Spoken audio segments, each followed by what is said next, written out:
Welcome, esports fans, to the Overwatch Carbon Series. I'm Alex Frost Gill, and I'm here with Andrew ZP Rush and Robert Hexagrams Kirkbride. And yeah, we're here for day number 2 of week 5, and we've got a lot of fun Overwatch action. First of all, how do you feel about me using your full names today? I didn't know his name before, so it's new to me. I've just known him as ZP. Really, when we've been casting together, we really do just call each other by our online handles. I'm not sure if that's healthy or unhealthy, but that is how it goes down. Well, and for me, it's either way, because at least part of my name actually is Gill, so it's worked out well for me. Well, you know what? Before we go any further, we do have... with naming anyway, we do have a lot of good Overwatch action left here in the OCS, and definitely today as we're in the path to the playoffs. A lot of playoff implications on the line today. Every single game potentially could have implications for Team Liquid, as they need every single game to go their way in order to pick up victory as we are going in. I'm also really excited for the possibility to see Orisa today. I'm not going to say we're going to, but it is on the table. But before we get into today, let's take a look at some action that happened yesterday here at the OCS. Hype was going to go down. There won't be a defensive. The crowd time came out right before he died. It was a little bit forced, and Ube going to get 3 in the backline instead. And already, LG Loyal big advantage as Hype. Well, for Loyal here, they're very much out of turn. They're good to get everyone back. Jildy's trying to launches himself. Grim was very good in this situation last time. Oh, beautiful. Finds Ube, who was going to be a problem for him, dispatches him quickly. The Graviton's going to be traded out immediately. It is a hail of blue and red. Everyone breaking it down, but Jildy's is the one breaking it up. Gets 3 kills off of the Graviton. That's okay, though, and we have a very quick Dragon Blade. Jildy's already busted it out incredibly fast. Picks up 2. Grim Reality, alone on the high ground. I've espoused my opinions about that one too many times. Someone has to answer him. He's not even being looked at. No one cares about Grim, man. Bible thump that all day long, but Luke drops a hammer, but I don't know if that's going to be enough to pull this back. Pretty solid retreat there from Grim, sensing he was in trouble. Agility's now getting dash resets, taking over. That is 4 straight kills for Agility's. Looking like they have sealed this. The reverse sweep is going to happen. Graviton in from Renegades. They're looking to pile on. Self-destruct in the back. Takes down 2. Coming deep, self-destruct in over the top. And look at that from Jesus. Ends up taking out 3. The self-destruct by Jesus, though. Look at this. Self-destruct combo into the back line. It's another 2. Set play here as the self-destruct comes in. Over top, Jesus gets 2. It's a good Graviton to set things up. Self-destruct in the back. Goodbye, good night. Gets a boss early on. Here comes the self-destruct on top as Jesus makes it a bang. Graviton comes out here from Renegades. They're all in. Self-destruct over the top. Jesus, LG Evil, almost to the victory point. They're going to push that payload in all the way. Welcome back. That, if you missed it, was the Jesus explosion and Grim Reality high ground montage that we just saw there, as that was a lot of what was happening yesterday. And we've got 2 more matches today, 2 more matches tomorrow, and then we're into the playoffs. Let's take a look at the standings come right out of the gate, because we do have 3 teams that have solidified their place in the playoffs this weekend. LG Evil, of course, remaining undefeated as of yet. They've got their final game tomorrow to see if they can remain undefeated, but Renegades and Immortals, they're going to be tied for second coming into day 2, week 5 at 5-4 each. Complexity only 1 game behind, and with an option to tie things up today, depending on how things shake out. Team Liquid, they're technically still in it. Everything has to go their way, though, as they need Complexity to lose everything, and they need to win everything, and they definitely, I wouldn't hold your breath for that, but LG Loyal, they're going to be playing the potential upset as they are at the bottom right now, 1-8. And taking a look at the standings, if you can, just looking back at the very beginning of this event. I know it's been a long time, but is this where we thought we would be at this point in week 5? I'm a little surprised with LG Loyal, especially. I thought they were going to have a much better showing. But this is generally the top 4, I thought. I thought LG Evil was going to do very well after they were Hammers Esports. They looked very good. I thought Immortals would get in it, although I thought they'd be higher ranked than they are, that they will be in the playoffs. And then the last spot I did consider up for grabs. So kind of. I'm a little surprised that Loyal hasn't gotten their spot yet. For me, there's 2 storylines here. Is that Immortals is at a much weaker tournament than we expected going in, where we thought they were candidates to be in that number 1 spot from the very beginning. And then conversely, you take a look at LG Loyal. We weren't really sure, but after week 1, we were very optimistic because they were able to take down Immortals in week 1. That was back when they were 1-1. They weren't negative record-wise, and then from there on out, the losses kept piling on in very heartbreaking ways. So for LG Loyal, it's definitely been a little bit of a disappointment. Well, and another thing is complexity. We were not sure how complexity was going to do, and that's the only other team that I was kind of I would have put in maybe a different spot because they've shown up in the past. But we just knew that they were going through a lot of roster changes, and so that's always hard to guess where they'd be. And right now they're in the middle. Actually, I think if you look at complexity historically, even back in the Hard Blue days, this is about where complexity has always been. Yep. Complexity has always been. They haven't been the worst team. They haven't been the best team. They've always been in contention. They've always been able to give teams good fights. However, complexity overall still not able to take that final step and really compete for top-tier team in this particular tournament, in no small part due to all the roster changes that they've had to do over the last few weeks, where, again, even today we have a roster change that we'll get to a little bit later. Yes, well, let's actually take a look at the schedule because we are going to be seeing them in match number 2 today. But first up, it is going to be Team Liquid versus LG Loyal, as LG Loyal is the first potential spoiler in Team Liquid's way.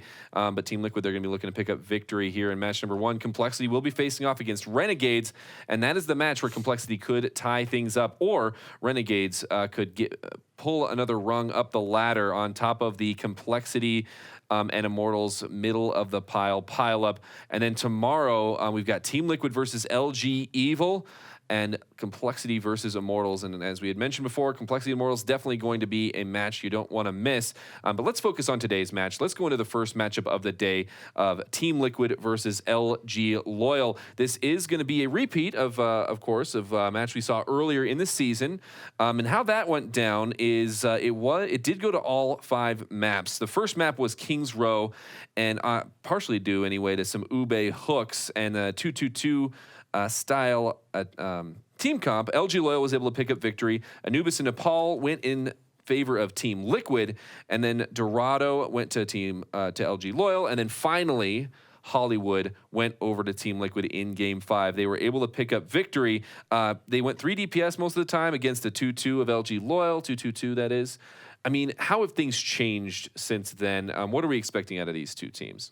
Well, it's no surprise that it went to 5 because LG Loyal, I think, has played more maps than anyone in the entire tournament. They always go to 5. They can't finish out how to close out maps. LG, I don't know much has changed with them. I think their ceilings and their lows have been a lot different, as evidenced by yesterday when they're playing on game. I said it, I went on record, that was the best dive I'd ever seen happen in Overwatch, period. End of statement. It was one of the cleanest fights I've ever seen.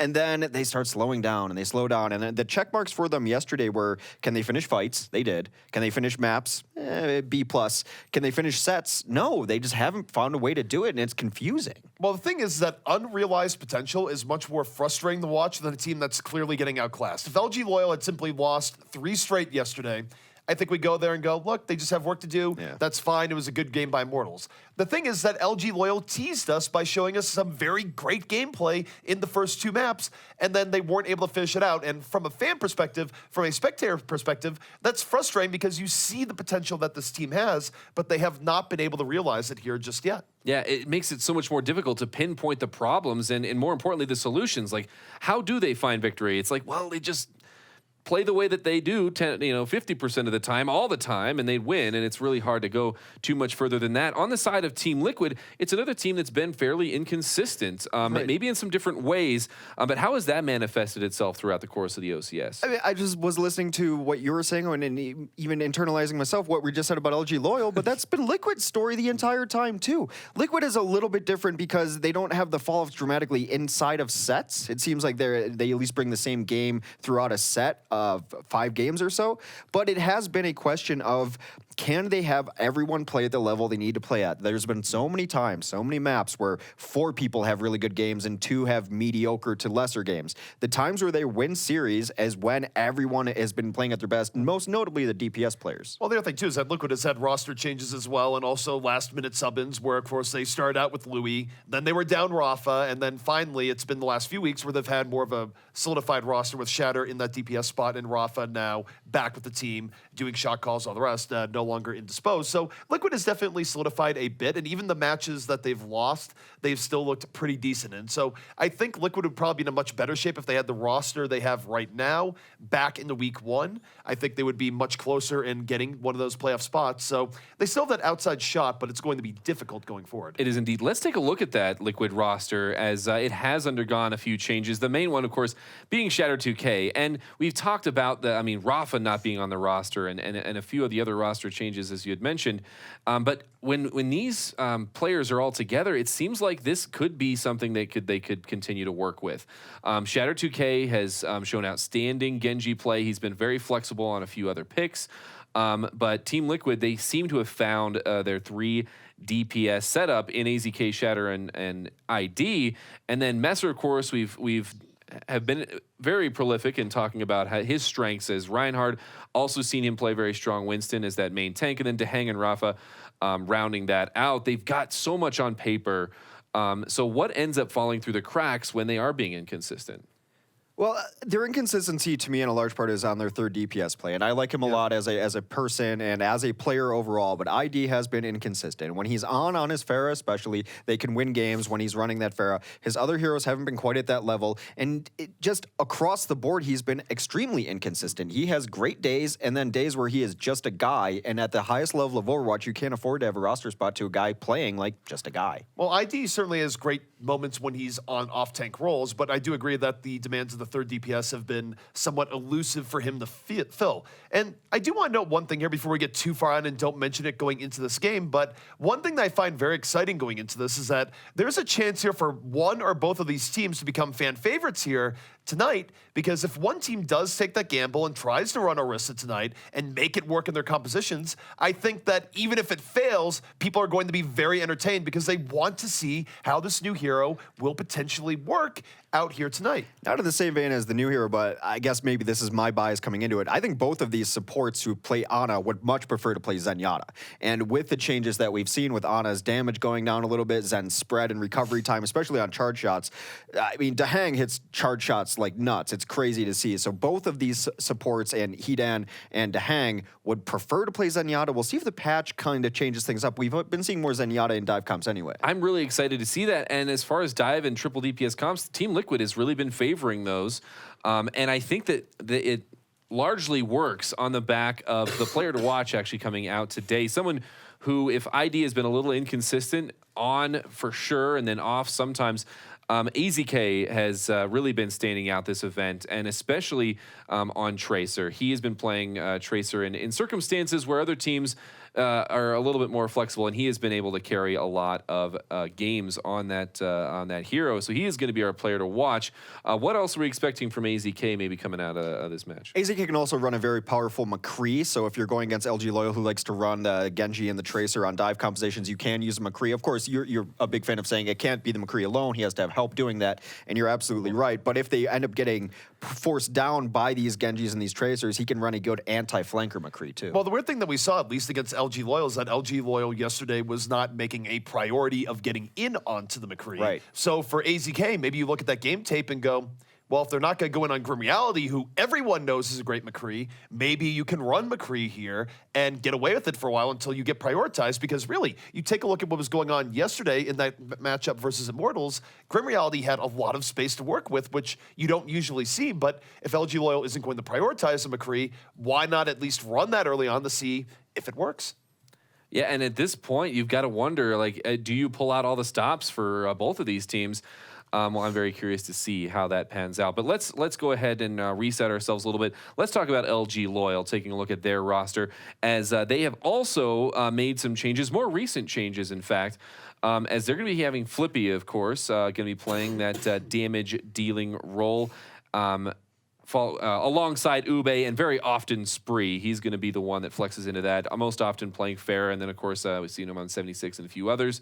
And then we got Super Pluke and Hadan, and then the other new addition is going to be Reels. And, I mean, we talked a lot about this team and how they play in general, but if you had to pick out any specific players to talk about, who would you pick? I've been pretty impressed with Flippy, to be honest. I mean, he's going to add a veteran presence. You know what you're going to get from him, but he's had games where he goes off on the Widowmaker, and it's been extremely impressive. I don't think any other team in the tournament has that ace up their sleeve in the level of Widow play that Flippy has shown. He's been able to string kills together. It's helped them a lot on assault maps. It certainly has, and if you want to take a look at where Widowmaker play can come in very strong, they're not in this tournament, but if you were to look at what Fnatic did over the weekend where Buds was going off on Widow, had very consistent play, it at least proves in theory how effective a dominant Widowmaker can be. I don't think Flippy is quite at Buds' level, but he did have very nice moments yesterday when we observed him, so there is potential there, and sort of going full circle to some extent, but for LG Loyal, there is potential in this team. Yeah. They just don't realize it necessarily over a full 5-game set of Overwatch. And we'll see if they can fix that trend here as they head into their final game against Liquid. Well, and my big question for them, as it has been a little confusing for them to watch, is maybe how Reels has been integrating with the team. Because when you're playing that Lucio, you have a unique position where you can potentially make some more calls. And so I'm hoping that as they're integrating him with the team, that maybe with prolonged exposure, their shot calling can improve, and we can see more consistency out of them. And this is going to be the first game where they can do that. And at this point, they're playing it for the fans, and they're definitely playing for. I don't want to say they're playing for their jobs, but really they're playing to prove something for the larger community at this point, especially against Team Liquid. This is maybe your best chance at finding victory. And so you got to think that they really want to pull it together in their second to last game, I believe, of this, or no, last game of this event. But either way, I think we do have our first map. They'll tell me if I'm wrong, I suppose. But it is going to be Hollywood actually coming out here for the first map. This one was selected by LG Loyal. And we talked about the possibility of some of these maps. Kings Row and Eichenwald being the alternatives. How do we feel about them picking up Hollywood here? Well, Team Liquid has historically struggled on all of the hybrids throughout this tournament. I think they're 2-8 or what my numbers look like right now. What I'm looking for on Hollywood is probably to watch Flippy come out. They've been running more Widowmaker on offense for this LG Loyal team, and then a lot of it always revolves around the cafe. I think it will probably be either ID or AZK on the Soldier 76 when they have to run it there, so I'm looking at that early on as well. But you can be running a Zenyatta in these dive comps too. Hollywood, a very dive-friendly point. Hollywood's actually one of the first points that we saw dive on, where teams really like to utilize it to get into cafe. Yeah, we saw it dive very heavily on Hollywood to get through point A. We saw it very heavily on Anubis for that point A, and dive has sort of proliferated throughout the scene from there. One thing that is worth noting here, though, is that LG Loyal definitely had trouble controlling the high ground the last time we saw them here in Hollywood, where, again, maybe it's just Grim Reality's cloak of invisibility, but Grim was up there very much uncontested. So what I'd like to see from LG Loyal tonight is at least recognizing that and having some plan in place for, hey, if there's a soldier or something on top, what are we going to do to deal with it? Because ignoring it did not work out when they were up against Immortals. And just the stakes for this match, too, because I mentioned it a bit last night, with LG Loyal, this being their last match of the tournament. Last night, they were so close to turning the corner for me, and I mentioned the perception of teams can change so quickly in Overwatch. I was ready to buy back in on LG Loyal based on how dominant they were on the first two maps. And they re-solidified their position of a conundrum of a team by throwing away the last bunch of maps. So they still can change perceptions here if they can put together a set where they looked as dominant as they did yesterday. It has been the case so far, and also for Liquid. They do still have playoff hopes and chances here. If they win tonight and Complexity loses, then it all goes down to tomorrow. Yeah, I mean, if I'm Liquid, though, I mean, you just come out and try to play as strong as you can, because it is still not something you can bet on. Like I said, literally every game has to go in their favor, and they have to play LG Evil tomorrow, which is going to be diplomatically spoken as an uphill battle.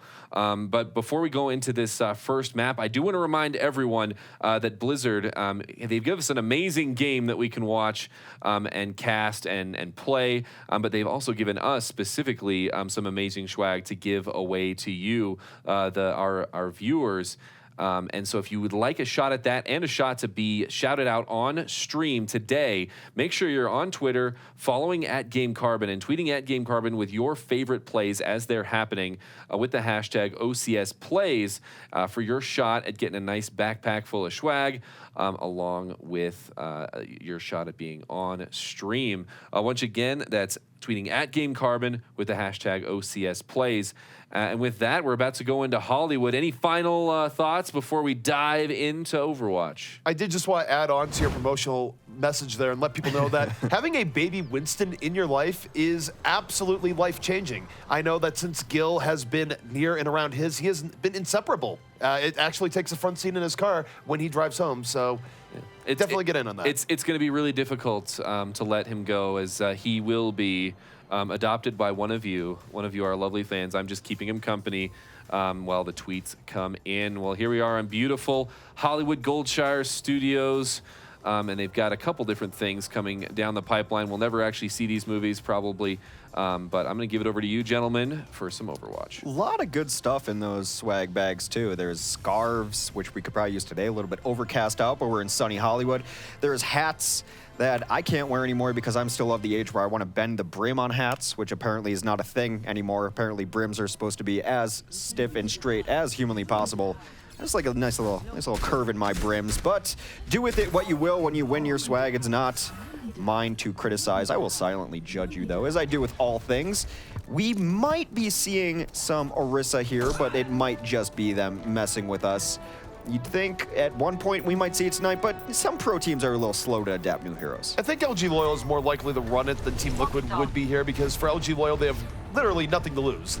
For them, all they can do is play spoiler the Team Liquid. Team Liquid, of course, still wanting to keep their playoff hopes alive, probably going to keep it a little bit more standard. And you take a look at Team Liquid and what they're running here. There is no Ana in sight. They're running the Zen, so they're running a Zen-powered dive. Perhaps a little bit different here than what we used to see from them.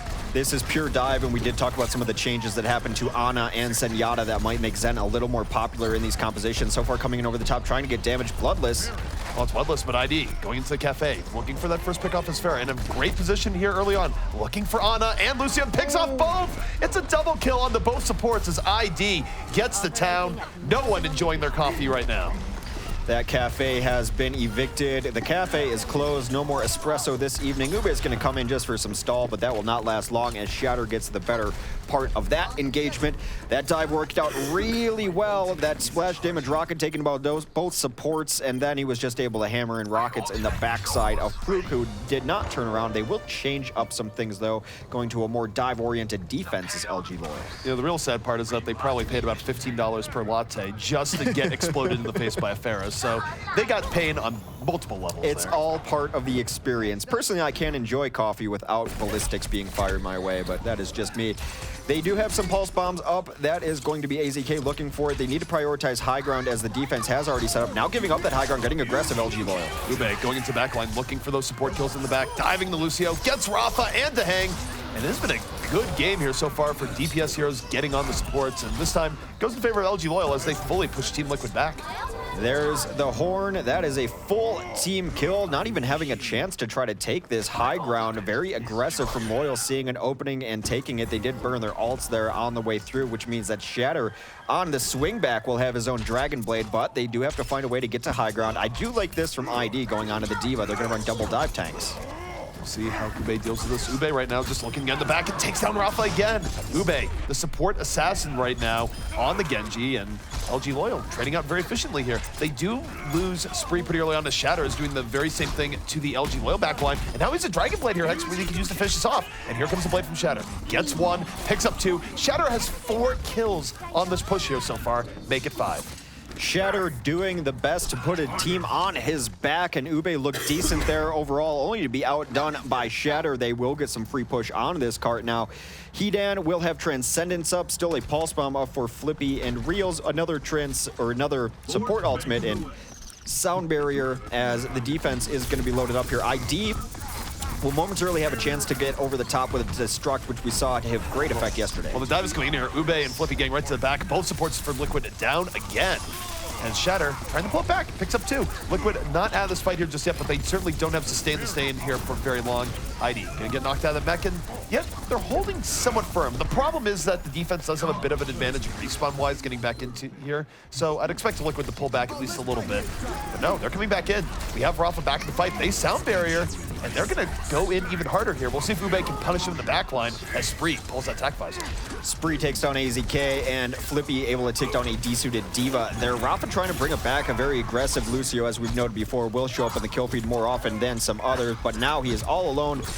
No Lucio is an island. He is killed for it instead. Defense will hold strong here. Now looking to get some poke. Liquid is reaching this critical mass of having enough ultimates to push through. Again, the self-destruct can be so critical on this stage of the map, coming up over the corner of buildings. Well, and for tools coming in for LG Loyal in this next fight, they really only have the Dragon Blade to hold this back. A lot of things that can ruin Ube's day as he goes in for it, but he's gonna go to that back line. Both Genjis dropping the Dragon Blade. Ube looking for Hidan here in the back. Will just go to the back line, take down Dahang. That's gonna be 3 kills there from Ube before he falls in that fight. A Genji battle for sure is what Hollywood has been so far. It's been Shatter v Ube, relatively even there. Ube got the better part of that engagement, but Shatter is still going, able to take down Hidan there. Mezzer does find a Tracer to punch away before he's taken down by Spree. So far, LG Loyal getting the better trades of these fights, and their spawn is closer, so Liquid's gonna have to overwhelm them. Well, let's just be clear about that last fight. That was a huge win for LG Loyal because you looked at the ultimates coming in. Team Liquid did not have that much, LG Loyal did not have that much in the way of resources. Right. Team Liquid was loaded for bear. Team Liquid converts all the ultimates into a big nothing, in large part due to Ube. Now, Ube out of this fight immediately taken down by Shatter as Mezar and Shatter working together to remove the presence of LG Loyal from the high ground, and they're going to do just that. The high ground is cleaned up by Mezzer up over the top. ID Dud coming on his Diva as well to give a little more assistance there. The Winston will Primal Rage, but that leaves his backline relatively exposed. Hidan goes down. There goes Spree. Shatter's still going off here. AZK's been somewhat quiet, but getting kills at the right time. Fluke able to take down Rafa, though, so some of the support now out of it for Team Liquid. LG Loyal did drop the beat, and now they're bringing it back. LG Loyal has been able to stop Liquid from getting decisive team fights here. Where Liquid, even if they get the first 2 or 3 kills, for whatever reason, is not able to deal with the flankers of LG Loyal, where it was Ube in the last fight. This time, it was more Flippy. And time now starting to become a real problem for Team Liquid. They're down to their final minute left remaining. A lot is going to be on Shatter here to get a Dragon Blade into the back, but so many options from LG Loyal to stop him, including a Transcendence, which can negate the Dragon Blade outright. They've had no notable combinations so far this game. Dahang's nano boosts have been somewhat invisible going for this Liquid offense. They will Sound Barrier initiate last fight. Here comes Shatter, gonna be looking for that Dragon Blade, pulls it out, goes into Spree, who has Attack Visor. Spree just gonna give him some space, and Shatter gets nothing. Taken down by Fluke, who was there at the protection. And now Spree going into the back line, getting booped and bopped around. But it's 5 kills here from LG Loyal, removing Liquid from the point entirely. We're down to our last 15 seconds, and I'm not even sure if Liquid's gonna be able to touch this point again. It's going to be difficult for them. It is a long walk. All those silhouettes that you see in the distance, those little red dots, have to get to the cart. They will be eating entry damage from Shurikens. Maybe this Tracer can get there. They were unable to finish her off. It's going to be close. They will touch the cart just barely, but Fluke takes down AZK for it. Fluke getting in there for LG Loyal. It's the last remnants of Team Liquid trying to stall this out and look for a miracle, but LG Loyal very consistent in just removing them. Very difficult for Liquid to actually get anything going there in the situation they're in, and that is going to be a hold on second for LG Loyal, and pretty convincing stuff from LG Loyal overall as well, where even when they were losing major parts of their team, they were able to bring those team fights back. Conversely, for Team Liquid, they weren't doing a great job of finishing their play.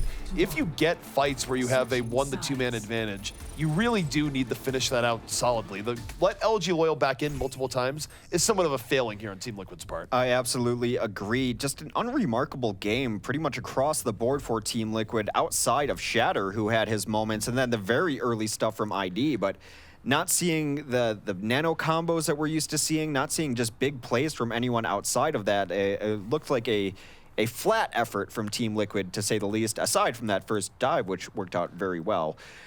So Hollywood will not tie. They just have to get the cards a little further than middle of Westworld phase on Hollywood, and that will be LG Loyal taking the first map. Their dive has looked very, very good at times. Perfect at times, I dare say. They will be queued up on it now for their offense. Even going back to, I think, week 2 it was, where LG Loyal went in on Dorado and had one of the cleanest Dorado takes we've seen. We know that they have points where they can be incredibly coordinated on their dive, especially with Spree on the Pharah. They just don't find that level of coordination all the time. Meanwhile, here you take a look at Team Liquid. Really, their best chance of taking this map now is getting that hold on first, which is certainly easier said than done, especially with what they're running.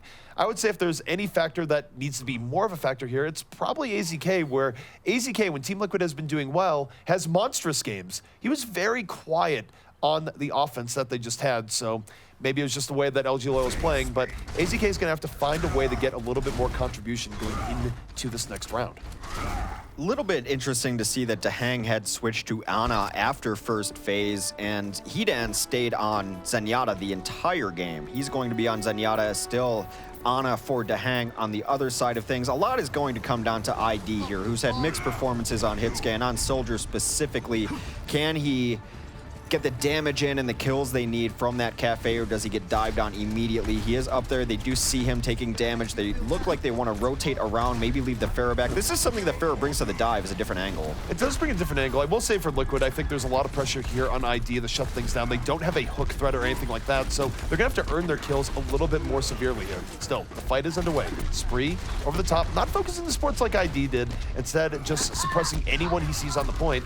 Looking for that Lucio kill, but has to reload. So it's not super dominating from Spree here just yet. The rest of Team Liquid just sort of keeping LG Loyal back and almost ignoring Spree. It's been very slow. Hidan does take down AZK, who thought he was going to get a free Zenyatta in the backlines. That is not going to be the case against his Zenyatta of his level. They are trading out kills. Again, this is when Loyal struggles, the time to kill being way too long, the fight not happening quickly and decisively, just kind of meandering and poking about. Well, what we need to see here, we need to see Fluke, Spree, and Ube working together far more coherently there, because Spree was sort of off on his own in the middle of nowhere, not really targeting anything else anyone was on. Here comes the next fight. Ube to the back line, going to get some degree of free damage on the tanks, but it's in rough shape after that bound. It is just gunned down in the back.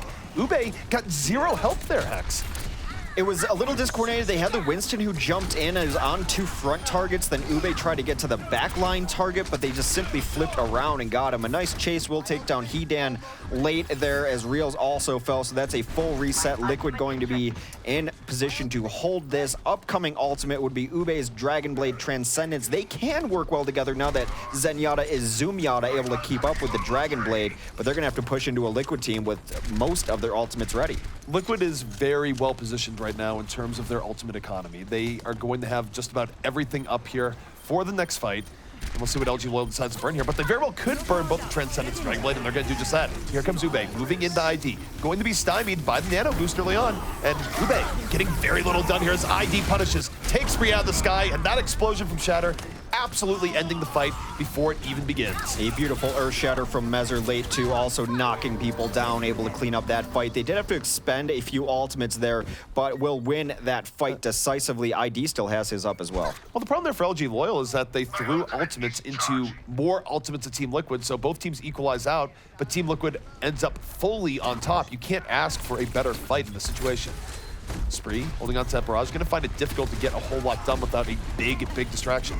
Fluke leaping in, but he's not leaping in with Fluke right away. Now the sound barrier comes in, he's going to go to the back line. That should be it for Dahang if he lands his next rocket, and Dahang does fall. Barrage coming in from the back, and ID pulls it back with the tac visor from the other end. It was looking good for Spree, but ID being the equalizer.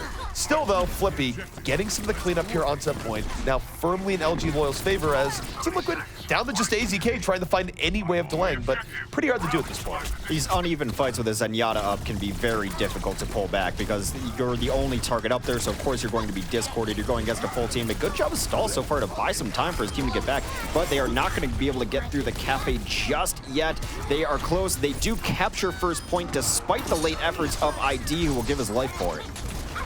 3 minutes left for LG Loyal now to bring this payload to most of second point here, but they don't even have to get all the way to the end to win this map cleanly. So despite Team Liquid putting on a pretty good defense to start things out here, they're still in a rough shape and actually holding back LG Loyal from finishing out the map. Of course, you are going to see the yellow box of victory here in just a moment, and they don't have to go very far. No, not at all. It's not even close to second point. Generally around the first bend is what we're looking for here to get there. One big fight, given all the free push that they're getting right now, could be enough for them to get there in good position. That's what they're setting up for now as Dragon Blade's at the ready. Well, here comes Ube, holding on to Blade. He's going to pull it out, supports in his sights, looking for Dahang, and no, just gunned down by ID instead. Team Liquid, they dove in a little bit earlier in that fight, and Ube was trying to make up for lost time, not able to make it happen as Liquid, a little bit more aggression in them than we generally see, able to force LG Loyal back. Not letting the team set up to what they want on offense was a very smart move. 3 had already gone down by the time that Dragon Blade came out. Perhaps would be better off staying in its sheath there. LG Loyal, though, still has some chances here. As you mentioned, about 2 minutes left to go. They're getting a little more free push. Destruct comes in over the top, does get Reels. It's a nice self-destruct from Shadow that put Liquid on a better foot here. Hidan going in deep, uses the Transcendence, but the fall through not necessarily there. And ID gonna try to turn this around, but ID falls immediately. Doesn't get anything off that tack visor because of Hedan shutting him down. And suddenly, here comes LG Loyal, piercing through the Liquid backline after ID falls. And now, they are on the verge of bringing this to the yellow box victory. Liquid going to have a very scattered last chance defense, but they're going to be running into Spree's tack visor. Hedan's Zenyatta is an absolute monster. He has been getting kill after kill on this, also keeping his team alive, discording the correct targets. The final push coming in now. Soundbarrier goes off immediately. Soundbarrier goes off as Spree just gunning down Team Liquid as they try and get back to that point. That's how powerful high ground tack visor can be. Every kill going the way of LG Loyal here as Team Liquid looking like they're going to fall here in Hollywood. The yellow box of victory is reached, and it's going to be LG Loyal taking map number 1. Not a big surprise. LG Loyal, not as dominant as we saw them yesterday. Not the fights as decisive. A few errors here and there. I think a lot of their success does depend on Ube's Genji because he's had games where he's a world beater on Genji and games where he can get picked off early. Yesterday, specifically on Hollywood, he had a pretty poor showing on Genji and they ended up having to give up this map. But I think as Loyal goes, so does Ube. Those two very tied together. Earthshatter goes through the cart there. The street sweeping from Messer. This was the aggressive opening coming in from Team Liquid that really set the stage where Ube was using a Dragon Blade late into the fight, wasn't able to bring it back. Overall for Team Liquid, I don't have that much of an issue with Team Liquid's defense here. Yeah, they got caught a little bit off guard in that final fight, but other than that, their defense was very much Hollywood standard. The problem with Team Liquid is that their offense wasn't where it needed to be, and that's in part due to LG Loyal playing a pretty adaptive defense that was able to bring fights back even after losing 1 to 2 players. Yeah. That actually looks very similar. I think that's exactly where the cart stopped, actually, in their first matchup on Hollywood, right there around that last bend. And we've actually seen it. That's a place where you can potentially defend it. We've even seen some interesting backcaps on that very section. But I want to talk about Genji a little bit because it really was a Genji v Genji battle there, especially at the beginning. Shatter 2K versus Ube. I mean, who stood out more? I think overall, probably Ube, because Shatter only had 1 or 2 good moments, but Shatter was the best player on his team, in my opinion, on that first map for sure. I don't think there's really a big question of what you're going to get out of Shatter on his Genji. He's a prolific Genji. We know that he's extremely capable of it. The questions are when he switches off to different heroes, what are you going to get there? And then the questions remain on Liquid, AZK and ID, being those flex DPS on the other side, have to carry a little more weight than they did. I wouldn't really call it a very fair comparison there because, frankly, Ube was getting a lot more support in what he was going for, and even though LG Loyal had a few moments that were questionable, overall they were more on the same page if you take away the first few minutes of their first point attack in terms of how they were engaging fights and who was in where. Liquid, by comparison, they were much more scattered, and I mean, you see that pretty clearly when you have moments where Shatter gets 4 kills, and yet you're not able to get momentum off of that. It was just a little bit awkward by Liquid to start things out. Yeah, and talking about strengths as Genji, yeah, it's a little feast or famine in that, of course, Shatter can bring back a fight by getting a great blade, but then what are you doing the rest of the time? Well, you're not doing very much because you're needing more out of your other damage dealers. But I want to talk a little bit about Ube's Genji and the support that he was receiving in that Hidan on Zenyatta. What does that bring to the table, and how does that help Genji in this case? Well, Go ahead. Zenyatta brings 2 things. One is that the orb is on the Genji, which means that deflection is much more intimidating because while Genji is deflecting, he's also healing. He has that 2 seconds of getting Zenyatta's full healing power in those moments, which makes him far more difficult to kill. And then you also have Discord Orb, which is making everything he does do more damage. You mark a target, he dashes in, that dash is now 30% more damage. Any fall through is 30% more damage. It drastically decreases Genji's time to kill, so he can just carve through people very quickly. And you have the entire dash reset mechanic on it. Basically, Zenyatta helps Genji snowball harder than most other supports in the game. So much so that there was an entire meta based around this before they changed Orb to require line of sight, which some people liked, some people did not like, but it's all we saw where you ran double Zen and double Genji, and they both got orbs. And there would often be times where on an escort map, you had 3 people sitting on the cart all alone, and the Genjis were at their spawn on the other side of the map. Numbani comes to mind of being all the way at last because they had the orb on him constantly. A Genji with a healing orb is a brutal thing to go against. There was a point where Double Dragon was not just an old arcade game. Right. Well, yeah, and not only that, but with these guys, even though you can't do that anymore, with triple DPS or even just 2 DPS being a possibility. You get Tracer in there as well. And, because that relies so much on finalizing that kill and everyone contributing damage. Well, now literally everyone's doing more damage. And I think we saw Haden use that very well there. The only other thing I wanted to talk about is we did see Zenyatta get a couple of kills late in fights. How does he differ when it's getting down to like 2v2 after, a pretty even fight versus someone like an Ana? Well, the thing about Zenyatta is that he is easier to kill outright. He does not have a self-heal. He does not have a particularly hard-to-hit hitbox. But what he does have, especially in this patch, is he has more accuracy in his fire, both primary and secondary, and his secondary fire recovers quicker. So there's more potential of a player like Haden, who is very mechanically gifted, of coming in there and surprising a DPS with, say, an alternate fire charge that does take them down immediately. It's less variant, it's more reliable, and you throw that in the hands of someone like Haden, who is, in many people's eyes, one of the very best supports in the game. It can be very dangerous. The recovery time on the charge is absolutely huge. It seems like a small amount of time, but to be able to open a fight like that, then not be vulnerable for the first second. A second in Overwatch is an eternity, especially when you're trying to take down DPS heroes with 150 HP, or I think he's get 200 HP. But it's very difficult. And then also the Discord. You Discord and headshot a Tracer, bye. That's it. And just to put this in full perspective with Zenyatta versus Ana now, because supports are very competitive versus each other, nothing is in a vacuum. The fact that Ana now does 20 less damage per shot with her primary fire, the fact that Zenyatta has now been buffed in his actual mechanics, it does mean that in the eyes of some pro players, and of course reactions do vary, but there's many pro players now that are coming out with the idea that Zenyatta is actually the scariest support to go in on now. There are many players, if they're playing a Tracer, they would rather go in on an Ana than a Zen, just in terms of the idea that the Zen might be picking up more kills with the changes. Well, and we do have our next map, by the way, coming out of Hollywood. One up currently for LG Loyal, and we're going to a Temple of Anubis. This is also what we played the first time around with this matchup. It did go over to Team Liquid, and they're the one that selected it this time. And when they did play it, a few things that we saw, well, really the main thing I want to talk about is Reaper. Reaper played very well on second. ID was on that.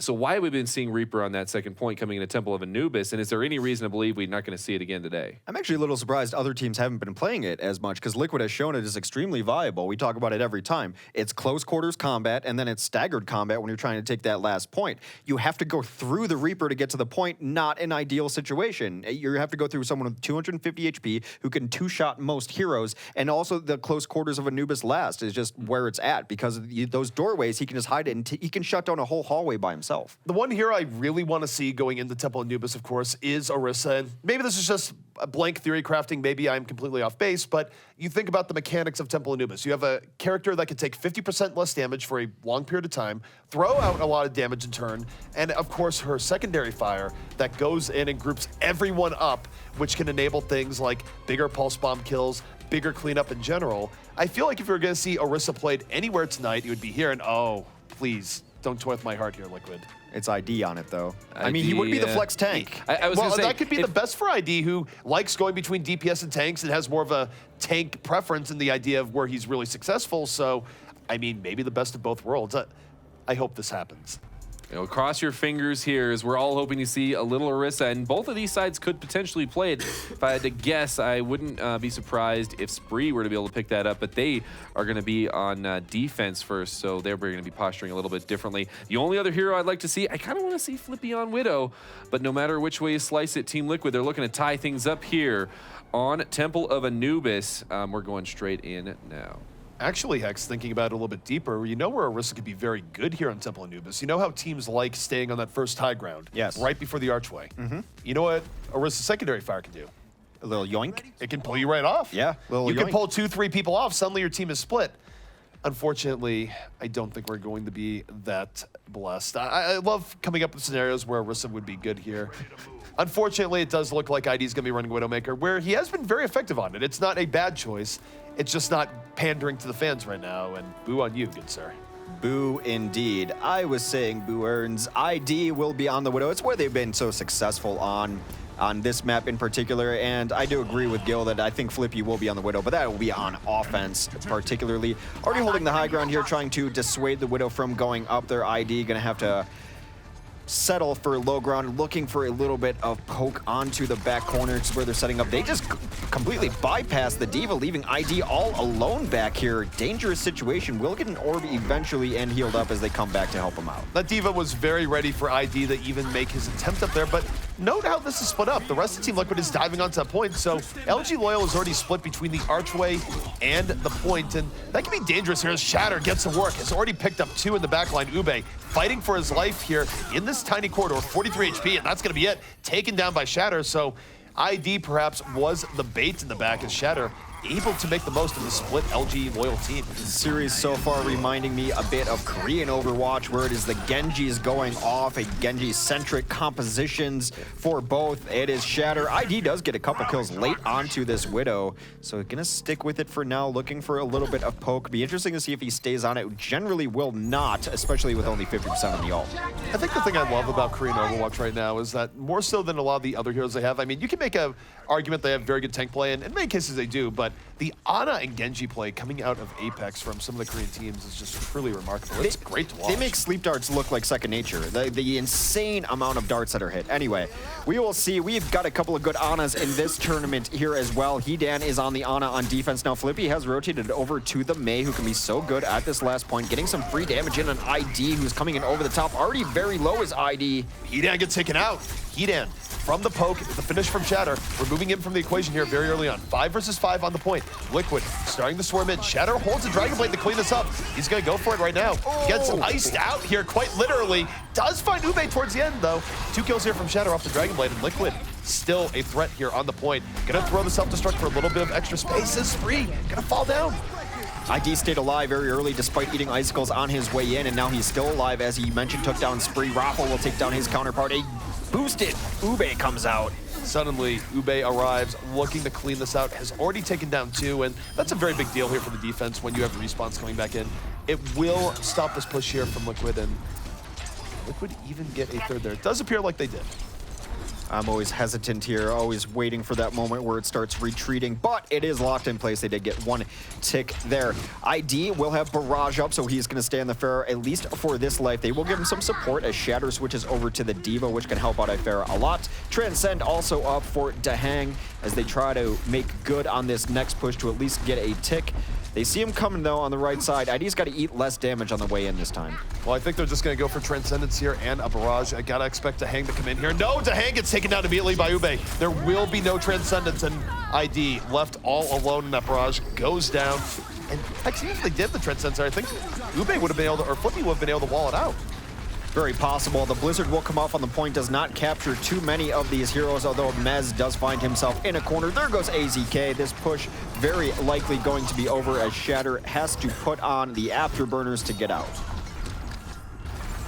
For LG Loyal there, I do wonder if they even need to use the Blizzard in that particular scenario. They already had such a big advantage that, I mean, I guess it made it easier for them and it wasn't clean even with it. But on the same note, you know that Team Liquid is already down one of their key players, so. Blizzard used to charge extremely quickly. You'd have it up for every single fight. Now it does appear to be just about every other fight, as Flippy only at 20% there. They will have another Dragon Blade up, though. And Dragon Blade is very effective even on the defense here for Anubis. All you have to do is really take down 1 person, maybe 2, that just ruin a push outright. And Transcendence comes out here from Tank. Ube knocked right to the ground. He's out of the fight immediately. 2 unanswered kills here by Team Liquid as now. They have a great opportunity. They make it 3. They pierce right to the back of LG Loyal here. LG Loyal throws out the self-destruct, not getting what they're looking for immediately. And Team Liquid still swarming onto that point. They're going to pick up their second tick. This is do or die. Ube, late Dragon Blade coming back in, looking for anything. Grabs 1, looking for more. Can Ube and Hidan bring this back? And no, they don't! Not on the point. They, Spree? I'm going to give him the benefit of the doubt and say that he was just coming back on, couldn't get back on there, but it was very borderline. Questionable. That's not something Spree would ever do. No, it has never happened to Spree at all in Overwatch history. I don't know what you're referring to, Hex. Certainly not an errant payload on Hollywood many a day ago. I no comment. LG Loyal is going to be now on the attack, so this is where we'll very likely see Flippy. As a moment of recap, Team Liquid did capture both points, 3:36 left on the clock. A middle-of-the-road kind of time for Anubis. Sadly, though, no Orisa was coming out from either side. But now it is going to be Loyal on the attack. As I mentioned, Flippy has run Widowmaker on this first point nearly every single time, see if he can get anything done. Defensively, nothing out of the ordinary either. It does appear that they're going to run a more dive-ish defense, at least. ID's probably going to be all alone on one of the cliffs. The one thing that I really do like that teams have been mixing in here more often for first is the first point diva. Not only does it give you more options against a Widowmaker coming in within reason, but also lets you shut down early attacks that like getting in to that right room to protect themselves. But I'm not going to be seeing the defensive diva here out of Team Liquid. They are instead going with a very divey defense where a lot is, again, going to be on ID, where ID is going to have to be in a sight line where he's not in Flippy's vision and yet still able to support the rest of his team. And I think the reason why the Widow complicates this a little bit is that AZK and Shadow, they're going to be looking to dive to the back to begin with. But how much is ID going to be able to help them out when they're on their backline dives if he's afraid of Flippy picking him off? I think this is a difficult defense here for Liquid, at least on first. It will be. I would not dislike a diva here either. One of the reasons you see Winstons and divas on these points is there's so much verticality that if they have to go up to a ledge quickly, they have the ability to do so to help their team. Makes them much more mobile tanks than the other tanks in the pool. Regardless, over the top, damage boosted rockets already coming in, trying to get some damage done. We'll see what sightline Flippy wants to take. He's looking for the 76 in the backline. Widow's such a good natural counter to 76. Well, Flippy will take whatever he can get, including pot shots at Winston. Gotta imagine him going up here in a moment. Ube already down in, oh no. Grappling hook malfunction. Coming in here, of course, that is entirely user error, but it will hurt Flippy's position here where now he can't get in over the top. Hedan's gonna fall and LG Loyal gonna have to regroup. Yep, they have to get out as Hedan did end up falling to a Helix rocket late in that fight. Not a whole lot of damage coming in from Spree. Ideally, you would like Spree to hit a rocket and then just be able to body shot them down for Flippy, but so far, no angles. Liquid in a very defensive position in the back corner until they turn it on. Mez with another dive in there. Still, this fight has gone bloodless so far. Spree does take 2 shots from the Ana, but less damage now. Well, Spree in a great position now. The punish to Hang, moving in, needs one more rocket. Decides to back off. The Hang still up and around in this fight. Meanwhile, Flippy falling in the back on the AZK as AZK suddenly going off. Takes down 2, Shatter taking down 1. 3-1 here for Team Liquid, and even though Dehang does finally fall to Spree, it's very late in this fight. We'll see if it's enough, but Liquid starting to bleed out some players here towards the very end. It's going to make their next defense a little bit harder. Spree killing Dehang needed to happen 20 seconds before it actually did happen. He had the nice initiation there and did not chase down the Ana. Ana did hit a couple shots on him, but the damage reduction is going to be so big. A lot of people have prophesized that Pharah will be a lot more in the meta because of the Ana damage reductions. Well, nice part here for Team Liquid is that they do have both Pulse Bomb and Dragon Blade up and at the ready. AZK moving to the back, looking for anyone to stick. Shatter still holding onto his blade. And they're going to have to pull this here soon if they want to pull this back. Shatter, Dragon Blade is out. Pulse Bomb from AZK does very little. Shatter looking for anything, and he gets nothing off the Dragon Blade, only gets a face full of Super Pluke instead, as LG Loyal able to get the early pickoffs, and the counter from Team Liquid just a little bit too slow. Well, they did speed boost out of spawn with ambitions of perhaps getting back here, but they know it is way too late. Way too many kills had come down already, and this is good for Loyal because look at the bank they've built up here on their next attack. They're going to be able to initiate with Sound Barrier. That should keep Barrage alive. Flippy's going to have the option there, and really what brought them back in that fight was a beautiful resurrection from Hedan. Here comes LG Loyal moving in, trying to attack the spawn door, and they take down Dehang early on. It's a nice early opening. Sound Barrier now used for LG Loyal. They are all in on this fight. Dragon Blade expended. 4 kills to 1 for LG Loyal as they go off. Dragon Blade and Barrage hitting their mark. LG Loyal now a dominant presence here on this point. They're going to get 1 tick for sure. Moving up to the second, they get that. Liquid going to have to try and solve this out at the very end, and no, they're not even able to touch the point. That's how decisive that last attack from LG Loyal was. Beautiful time to kill there as they got all 6 when they needed within the span of only a few seconds. So a better time for LG Loyal by about a minute and a half here as we move into another phase of Anubis. Hex, I have a question for you. Do you think when Orisa was she built with tear ducts? Can she cry? Why would you give robots tear ducts? Because so she could cry right now at not being played, Hex. That's the reason why. Why did you give me the ability to feel paid? Well, the way they say it is that if they were arguing a movie, they'd say, oh, they feel more human, and they'd go, this is terrible. Robots. Oh, robots. The entire lore of Overwatch built on robots, and I just, I always wonder, when you see a sleeping Bastion, does he dream of electric sheep? I don't know. He probably likes the brief moment in time where he's not being controlled by an evil bird. Who says that bird is evil? I say that bird is evil. I have sources, Hex, that tell me very concretely that that bird has only the most ill of intentions. I'll have you know I'm an expert on bird law. I specialize in bird law. Well, no birds on the field here, unfortunately. No Orisa either. We will still wait patiently for the day from Orisa. I think actually, if we don't see it tonight, I bet you LG Evil plays it tomorrow because they have such an overwhelming lead and they've been known to toy around with all sorts of different stuff. A creative team. I think Super would be down for anything that let him maybe flex off the Reinhardt, though. A lot of teams don't think you can use her quite as a Reinhardt replacement yet. But take a look here. Team Liquid coming in on the offense once more. ID back to the Widowmaker. Going to be looking for like pickoffs, and there it is, of course, Spree on the Diva, denying ID the sight lines he wants to get here, but also eating a lot of damage in the process and not necessarily stopping ID from taking pot shots, as he almost got one just there. And now ID free to go back here over the top. Going to get some quality opportunities here as he looks to take down Flippy in the back. Well, some suppressing fire there from Flippy to keep ID out a little bit for the moment, but now Flippy is in trouble. He's going to have a Genji in his face, able to win that 1v1 against Shatter. Nice for Flippy as he had the preemptive biofield down on the ground for him. Still some contention on the point, but not much. Wow, that is a beautiful shot on Flippy. It's a great shot where Flippy just falls, flip after flip, down onto the point. No pun intended, as ID now looking for extra pickoffs. And this is where Team Liquid is going to be able to regroup. They have 2 pickoffs, and ID now can take advantage. Looking for a little bit more, not a whole lot in his line of sight.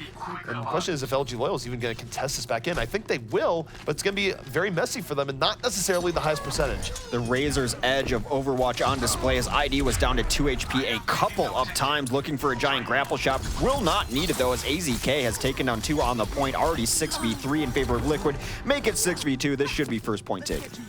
Like we're going to take this pretty darn quickly, and they're going to have a lot of time to go for a second here. Get another 30 seconds onto the clock. 2 minutes, 30 seconds here for Team Liquid. And they're going to have the Dragon Blade to fuel this, so this might be their best attempt, and it's their first attempt on the second. Well, Shatter, of course, telling us that we are not prepared, and perhaps we are not, but he's going to be having the Dragon Blade. They might wait for Rafa here, because it'd be so nice to go in with the ult set they do have with a Sound Barrier, but Nano Boost might be it too, but I have to imagine that's what they're doing. That's why they're not going in just yet. Well, that would probably be a solid reasoning. Sound Barrier, Dragon Blade, very effective, and yet Team Liquid looking like they're going to force the issue. Here comes Nano Blade on the Shatter. Picks up 2 immediately with 1 swipe. Devastating stuff from Shatter as he picks up 3. And Team Liquid absolutely clearing out this point with ease. Very well could have 4 points on our hands here as LG Loyal. Gonna take them a bit to get back on this in force. It does appear so. This Diva stall out in full effect as Spree actually living longer as Baby Diva than he did. There is a counter boosted Genji on the other side of things. Still no kills. You need to start seeing blue. Ube does get 1. That is it so far. Nearly 2 ticks for Liquid. Liquid still dominating here. They're about to get that second tick. They get it, and it is do or die now for LG Loyal. They're not... What? Okay, Spree was there that time. He's allergic to points. I actually have no other explanation. Switching sides. He absolutely could have stalled that out. Just so we're clear. I think he tripped and fell down the stairs because that's where he ended up. That was... What happened to you? He tripped and fell down some stairs. Don't you have a giant, super advanced mech? Yeah, but stairs, still an issue. My one true enemy, stairs. Well, that was interesting. I don't think it would have mattered all that much. Maybe a little more delay, but it gives them another chance. You can't throw away that chance. At least Spree, I think, was going to be able to get out there on time. As it stands, however, Team Liquid with 4 points on Anubis as these teams have been going back and forth. 5 minutes for LG Loyal to try to tie that up as they will take their second crack at attack here. Well, 5 minutes is plenty of time to, in fact, bring this back. I mean, you have to take it almost as a given that they're going to get point A here, barring a ridiculous hold by Team Liquid. But if Team Liquid is even only able to hold it for 2 minutes, it still leaves LG Loyal with plenty of time to make several very high-quality attacks on the point B. So Team Liquid's defense definitely going to be tested here. We could be going either to a 4-4 draw or the rare 5-4 finish. That both very likely, given the time left in this game. Willing to buy a defense at this point. It has been all offense here on Anubis. They will be running this very dive-heavy composition again. Well, actually more of a combo-centric composition with Flippy supporting as the Widowmaker as well. Defensively, the dive comp in full effect. ID onto the 76. Team Liquid now holding on the defense. They have to be aware of flipping the sightlines, and Shatter just shutting it down immediately, not letting Flippy get in any groove here. And now he's going to be able to come back and dive on the remainder of the LG Loyal squad. They're down 2 already. This is a bad place to be if you're Lucio with no friends. Well, Ube is able to get 1 there. Of course, not the trades that they want. Dahang did go down. It's been a tough day for Dahang across different heroes. He has died more than I'm used to him dying. They will try to bully out the remaining 3. Gotta be careful, though. Look at how late these deaths are coming. So they had the notion that they were going to reinforce up there and push back in, but Liquid denying that idea from the get-go. It was about 10 seconds from a reinforce and then ended up being a very late stagger instead. It's a fine line, and LG Loyal, they decided to make that gamble instead of either having everyone die or just try and run out. And unfortunately for LG Loyal, it doesn't work out. Team Liquid has very good cleanup there. And now as a result, you look at Team Liquid, they can start out with the Pulse Bomb in this fight. Shatter very likely to build a Dragon Blade in the midst of it.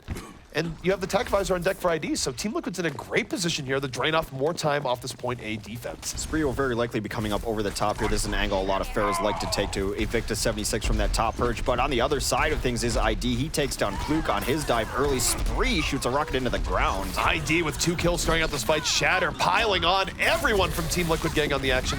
Don't tell Dahang that the bio rifle from Ana has been nerfed, but it's decisive all across the board. And they don't have to throw much in it ult-wise. They use a Pulse Bomb. That's it. Pulse Bomb barely counts. It's just an ability with a long cooldown in my eyes, given all the tanks and how quickly Tracer can charge it. Of course, that doesn't mean you just want to throw it on the ground. You do want to hit pay dirt with it, but they will find it there. Shatter is going to build up this Dragon Blade. He's 5% away from having it. Shatter's been great with the Dragon Blades here today, and now about to have another. Looking for it here in this fight. And doesn't want to use it here just yet. It would have been a very heavy dive for him, probably ill-advised. But as soon as LG Loyal goes even a little bit further in, they're going to be tasting the steel of Shatter here as Shatter, good position, backs out. Soundbarrier is used here from Team Liquid, but they're not using other ultimates in here yet. They're being very conservative. But there's the nano boost in for Shatter. Blade finally out. Has Mercy. 1, looking for the Mercy, and no, just gets juked around. The Resurrection going to come out as a result. And still option here for LG Liquid as Ube pulls out a Blade of his own, dashing in. Also not getting as much here as he gets blown up. Oh my goodness, Mezar with a final bit of finish there as well. That is not quite what you are looking for. As Liquid able to pull that back, Resurrection or no.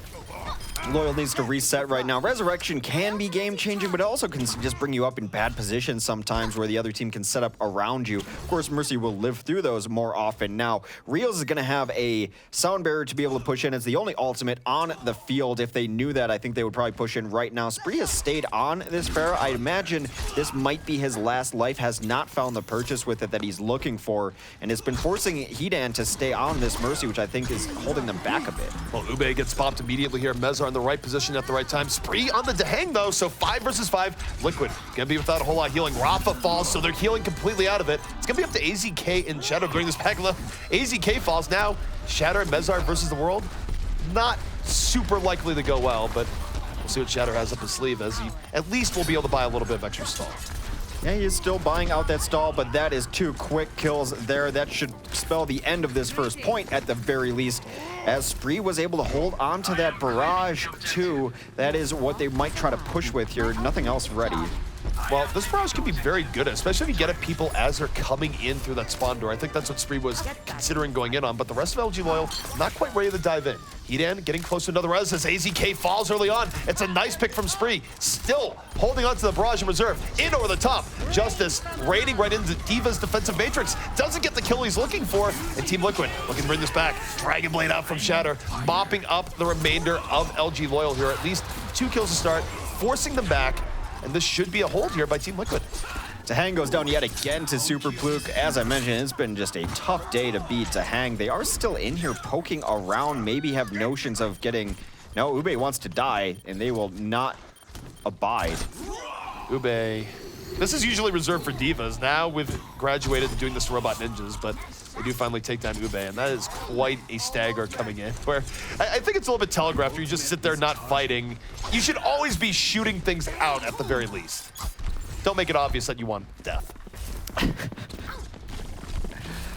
Oh, what are you, my psychologist? Anyway, Hedon here is going to have the resurrection, so they can get very aggressive. They can come in, they can sacrifice on the point and get a resurrection. Also, the possibility of just going in and a solo single-man res for tempo. That's a nice start. Shatter already down from Spree. Shadow tried to switch to A and gets very little done to start things out here. Ube, Dragon Blade out, going to the back. Is taken down to Hanger Leon, but Liquid trading out very efficiently here. They still have AZK up and around. Shadow's going to rejoin the point here in a moment. This is not at all decisive for LG Loyal here just yet. They have a bit of a numbers advantage, but now they're starting to turn it back around. They get the kills they need. Down goes AZK, and now they have a real opportunity to pile this on. The last bit of the fight going their way. Shatter, the last one to worry about, they take him down. So Low does finally go down. They have firmly gotten one tick. We are now in overtime. Very last fight coming in here as Ube does grab a couple. Pluke able to get another kill. Stall still coming out from this D.Va. Ube trying to clean it up. Still in the contention phase. Not getting any progress on this point. Have been unable to deal with this D.Va and Lucio. That will buy some time. It still has been all LG Loyal in this fight.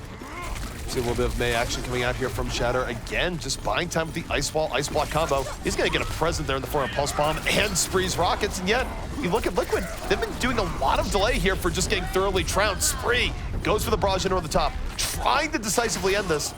Rafa rejoins the fight, but he is under pressure from all angles. And yet, Liquid still rolling back in.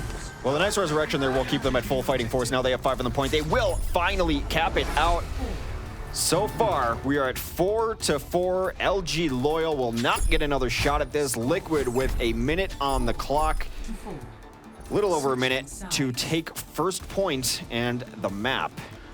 The one good part there, at least for Liquid, is that the worst case scenario for them here now is a draw, which means that this would, of course, would be settled by a control point tiebreaker later on the series if necessary. So Liquid at least has that in their back pocket. Their first attacks here have been pretty good overall, and please, don't play with my heart here, LG Loyal. Don't. I mean, it's Real's doing it, so it's probably not going to happen, but I would love him forever if it was. Well, Quit Playing Games With My Heart will be a song we sing all evening as Reels does switch over to Lucio. Not going to happen here. And ID, this is a switch up, and I think the reason why you're seeing this is that Spree has been waiting for ID on the top archway every single time. So ID now, going to get his third look at this, has said, enough. I'm going to get... No, he hasn't said enough. Okay, it would have made more sense if he was on the Hog and then just like pull the D.Va down and punish her immediately, but no. He's going to go to the Widowmaker, and they still have plenty of ways of dealing with it, but either way, I guess we will be looking at that ID versus Spree matchup early on once more. ZP debated. You can spam that glorious laughing face all day I'm only long. telling because you will love it. I know you'll love it. We'll watch the video later over popcorn and popsicles. All right, Shatter is going to be on the Genji, of course. He's been on it all game. I think they could use a giant breakout from him. As I meant, only a minute left, so you can go in right now and maybe get 2 pushes. Shatter trying to work his way around. Nice read from Ube to be able to deny that. Meanwhile, Spree versus ID 3.0 happening back here. And ID under a whole lot of pressure. Perhaps the Roadhog would have been a better option to get for debating, but no, he's looking for the early pickoff. Under so much pressure though, 1 HP, down he goes. Well, that's absolutely critical that they kill ID there. The one time that they didn't and left him alive with 2 HP, a couple different fights, he came back and punished him for it. So, a great defensive look here for LG Loyal. I doubt we will be getting to the ultimate phase of this game with only 30 seconds left. ID with a switch now onto D.Va instead. Mezer's going to go on to a more traditional tank. They do rotate compositions here, trying something else. AZK on the Roadhog, and you gotta think that Spree's his main target here. Spree's been playing rather aggressively, trying to deal with ID. Not gonna be able to swap back out here, and oh, fine super pluke. Beautiful. That is not a Winston flank that's gonna be successful in the least. Nice 65 opportunity here for Team Liquid. Everyone's still at full HP, but Ube very well could build the Dragon Blade in this fight here, Hex, as the turnabout for removing Liquid from the point. But Liquid, they're gonna force the issue here with the tank heavy setup. They swarm onto the point. Is it gonna be enough? They take down Hedon immediately. Hedon out of his hidey hole. Here comes Ube. Will this be the decider? Trying to pull it back. Gets juked out a little bit, but does contribute to taking out the Hang. Or even here on the point is Ube. Dash resetting in. It's coming down to the wire. Could be very close. Shatter does come in at the last second on 76. I think he switched to that so he could get the sprint and get back into this fight for Team Liquid. Reels is going to dance a while away. He's just waiting for maybe someone on his team to come back before he has to sacrifice his life getting in on the point. He is dancing back and forth, but he's also taking so much damage. Liquid will grab this point, and consequently the map. We are tied up 1-1 in the series. No draws today, good sir. Not yet. Yeah, don't curse us. Don't worry, we still have plenty of potential later on in the night, now that I have laid down the curse. But Team Liquid able to make most of that minute 23. They did need that extra 23 seconds. If they were stuck at only a minute, I don't think they do it, but gives them just enough time to swap things up and go in. I will say, though, for the record, that if ID did start as Roadhog, I think they probably could have caught Spree out of position because they did the same thing 3 times in a row. It's possible. What I loved about that match on both sides of things was the reads that went on there. I mean, Ube denying the entry from Shatter, who wanted to go up and around, and then the entry in to find Pluke out in the corner, just knowing that that's where he's been the entire time, adjusting on a cerebral level. Yeah, and this is a lot of how it looked the first time around, and Team Liquid once again picking up victory here on Temple of Anubis. And honestly, it's a little bit of a switch from what we saw in there that first map. We talk about multiple threats being necessary here. AZK started coming online there on Tracer. Of course, Shatter has always been playing good on Genji. And then ID was contributing on that Widow in 76, and I would even say maybe even a little bit better on Widow than Flippy was. So my question for the other side is, where was Flippy throughout that match? He just didn't seem to be having the impact that they need. When he wasn't on Widow, he was rather invisible, and that was it's a little bit concerning, but he has had games on Tracer in 76 where he's had very good games, just not on that map in particular. It was a weaker game for him, to be sure, overall. And there's not too much more to dive into that. I'd say it's a better game for ID in terms of Widow. Not so much the last push, but the first 2 pushes going in certainly were effective. And it wasn't blazingly fast from either team, but it was good quality play from Liquid as far as being consistent and getting through. And I mean, when you're able to have not 1, not 2, but 2.5 successful Anubis attacks, that's pretty good. And one thing we did see from them is they played, Dehang was on that Zenyatta, didn't play that the most of the map. So why are we maybe not seeing Zenyatta on a map, a 2CP map like Temple of Anubis, where we are seeing him on some hybrid maps and some of these other ones? I think a lot of it is up to preference. I don't know what Dehang is honestly doing in a lot of these, because we've seen that Hedan is able to run it on offense and defense, especially going back to Hollywood, where Dehang was switching. Perhaps it's the whims of his team. They want that long distance, a higher output of healing. But Dehang overall, I mean, we talk about someone who's had a rough match for Liquid, and this is why it's so interesting, is Dehang has been the rock for this team. You always know what you're going to get out of Dehang performance-wise. He's been focused very hard. Maybe that is why he's been switching over to Ana. You can protect yourself a little bit better, especially if you get double dived with the sleep darts able to keep you alive, but he's had a rough set so far. If you're not running a Zarya, which at many points they were not in that sort of setup, it's actually very hard to protect a Zenyatta that's getting dived on to that extent.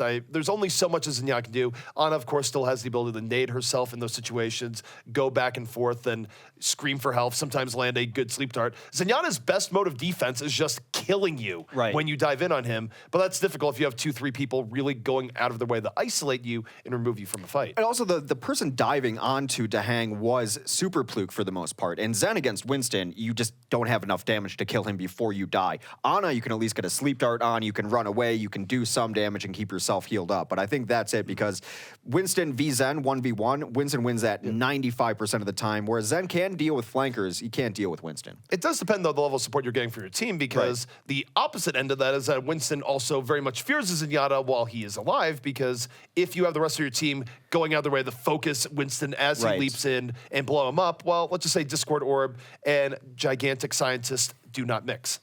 This is words to live by here. I'm definitely learning a lot here on the desk about Overwatch math. They do not mix. But let's go ahead and take a look at our next map. It is going to be a repeat of what we saw CP-wise, control point-wise, in their first match where Liquid was able to come out victorious. But this time it's Lumen, or LG Loyal, rather, picking Nepal. And when it comes to 2CP, I mean, all these teams have had, you know, their strengths and weaknesses.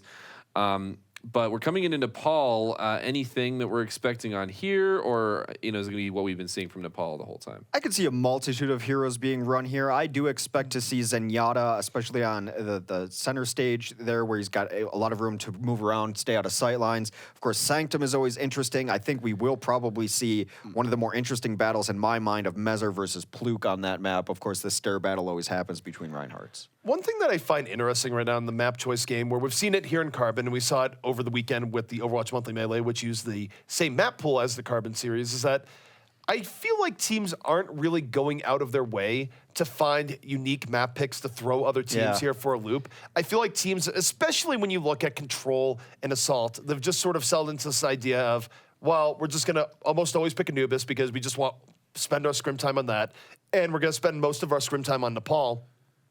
You haven't had teams go out of their way to go, actually, we're going to do a scrim set on Oasis here and catch them off guard on Oasis, like we saw in the back in week 1, or anything in regards to maybe we do want to do more of a Hanamura strategy.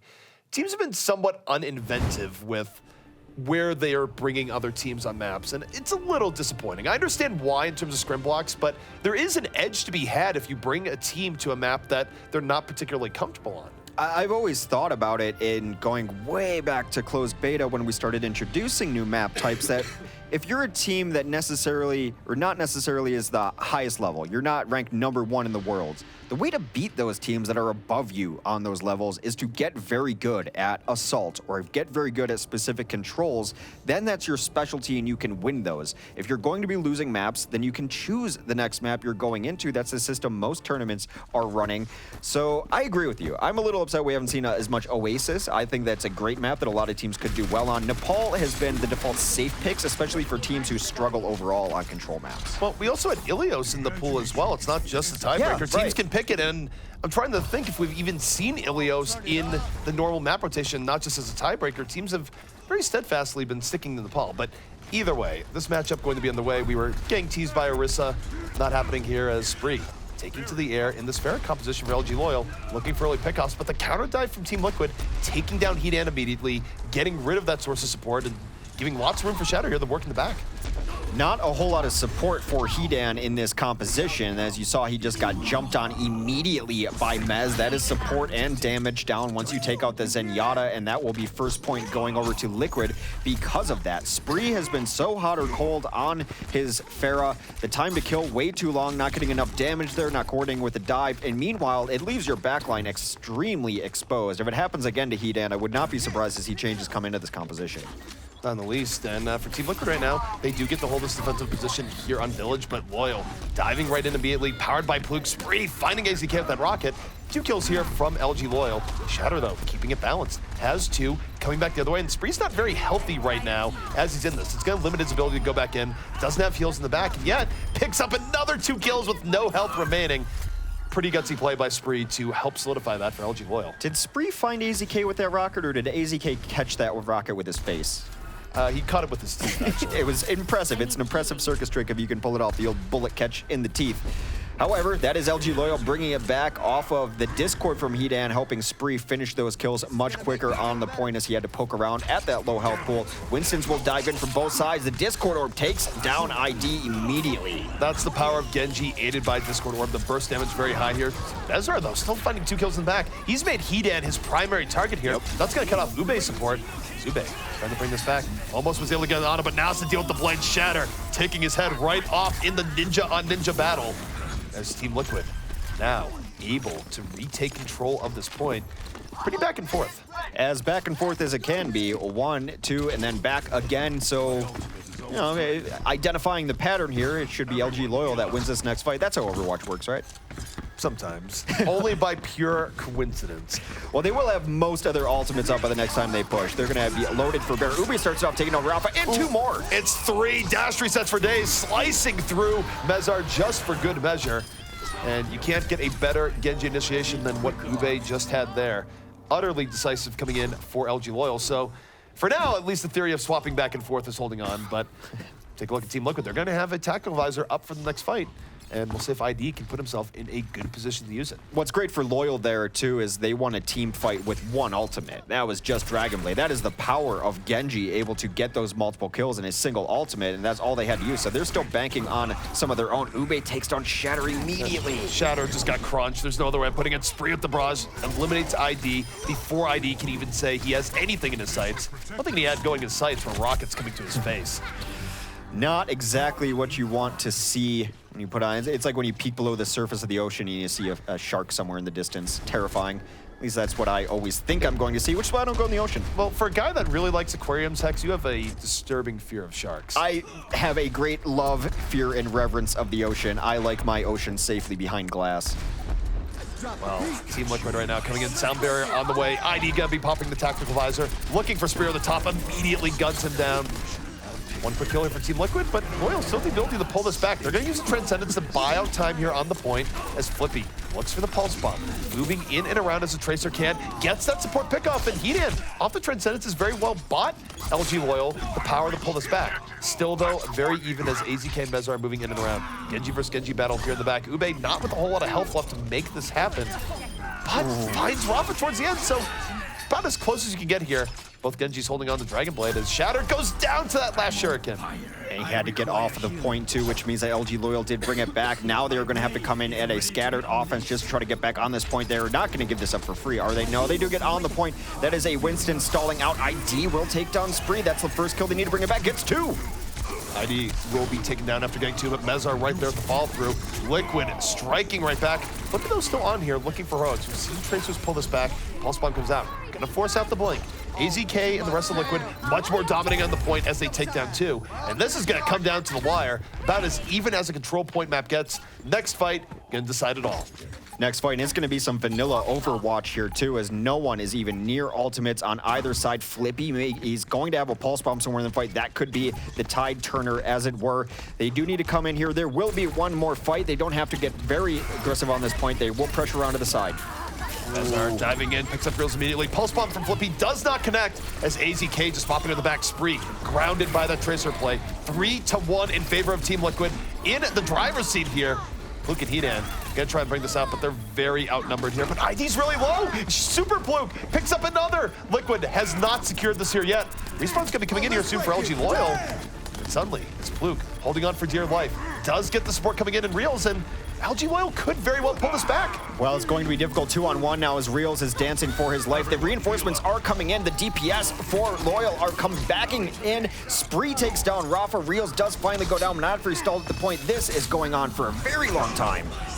Mezar pops Primal Rage at the very end, clearing out the point, and just when you think LG Loyal has the potential to bring that back in, it's a finishing tack visor and Primal Rage that slammed the door shut as Team Liquid takes round number 1 here on the Village. That was bonkers. Everyone got 2 to 3 lives in that last fight. There were reinforcements from each side, some nice stall out from both Lucios. I mean, forget the Lucios. Let's talk about Fluke there at the very end, where just dancing for dear life in that barrier projector. Those are some hip scientist dance moves. I can't move like that. I also can't do science, so maybe they're correlated. It's one of those things where can't do one, can't do the other. But we look here at both teams. It's going to be interesting to see if both teams go for the traditional stair fight here. I don't think Loyal wants to play that game. They have Fluke here on the Winston, which means I think they're going to go on the opposite side of the stairs and try and catch Liquid off guard. Well, they might show that they want to fight stairs just to keep a body over there so that Liquid does not get a hint of this early on, and then the rotations come around from the other side. That's exactly what they're doing, showing a little bit. They will dive over the top, though. So far, no one down. Fluke doing so much damage in the back. He gives his life for it, though, and the rest of LG Loyal doesn't commit to the dive. So all the damage that Fluke did, completely irrelevant now to this fight. Liquid instead just having the raw one-man advantage as Ube gets utterly smushed against the corner by Mezar. That's the sound a Cyber Ninja makes when you get smashed against the wall. Smush. Smush. It's a good word. There's a lot of Ghibli parts inside that suit. Why did you say it? What's inside that suit? Ghibli parts. Sounds like something you would buy at a very dodgy butcher. Make a nice stew out of those parts. So Flippy trying to get the damage in. Headan will take down Dahang. He's definitely had a better go of it so far as the supports go, but Liquid gets the better part of that engagement in the small room as they have the bigger tank composition there. Going to be difficult for Loyal to break this in the composition that they're running against this triple tank. And this is the power of getting first control here on Sanctum, is that there's a lot of ways of holding in, making the other team overextend in terms of using too many ults to even get through. But here comes Ube, Dragon Blade out, already down 2 of his teammates as he just gets blown up. Nowhere for Ube to go there. Dragon Blade utterly wasted. Shatter showing us some of his Zarya's chops, getting the double kill there. He's gonna have a Graviton up for the next fight. It was one of the questions we had about Shatter, well, we have had about Shatter throughout this series. We know what his Genji can do. His Genji is phenomenal. It's how good is his other stuff. So far, looking great on Zarya. I want another storyline with Gravitons here. If Ube could just reflect this Graviton, that would be great.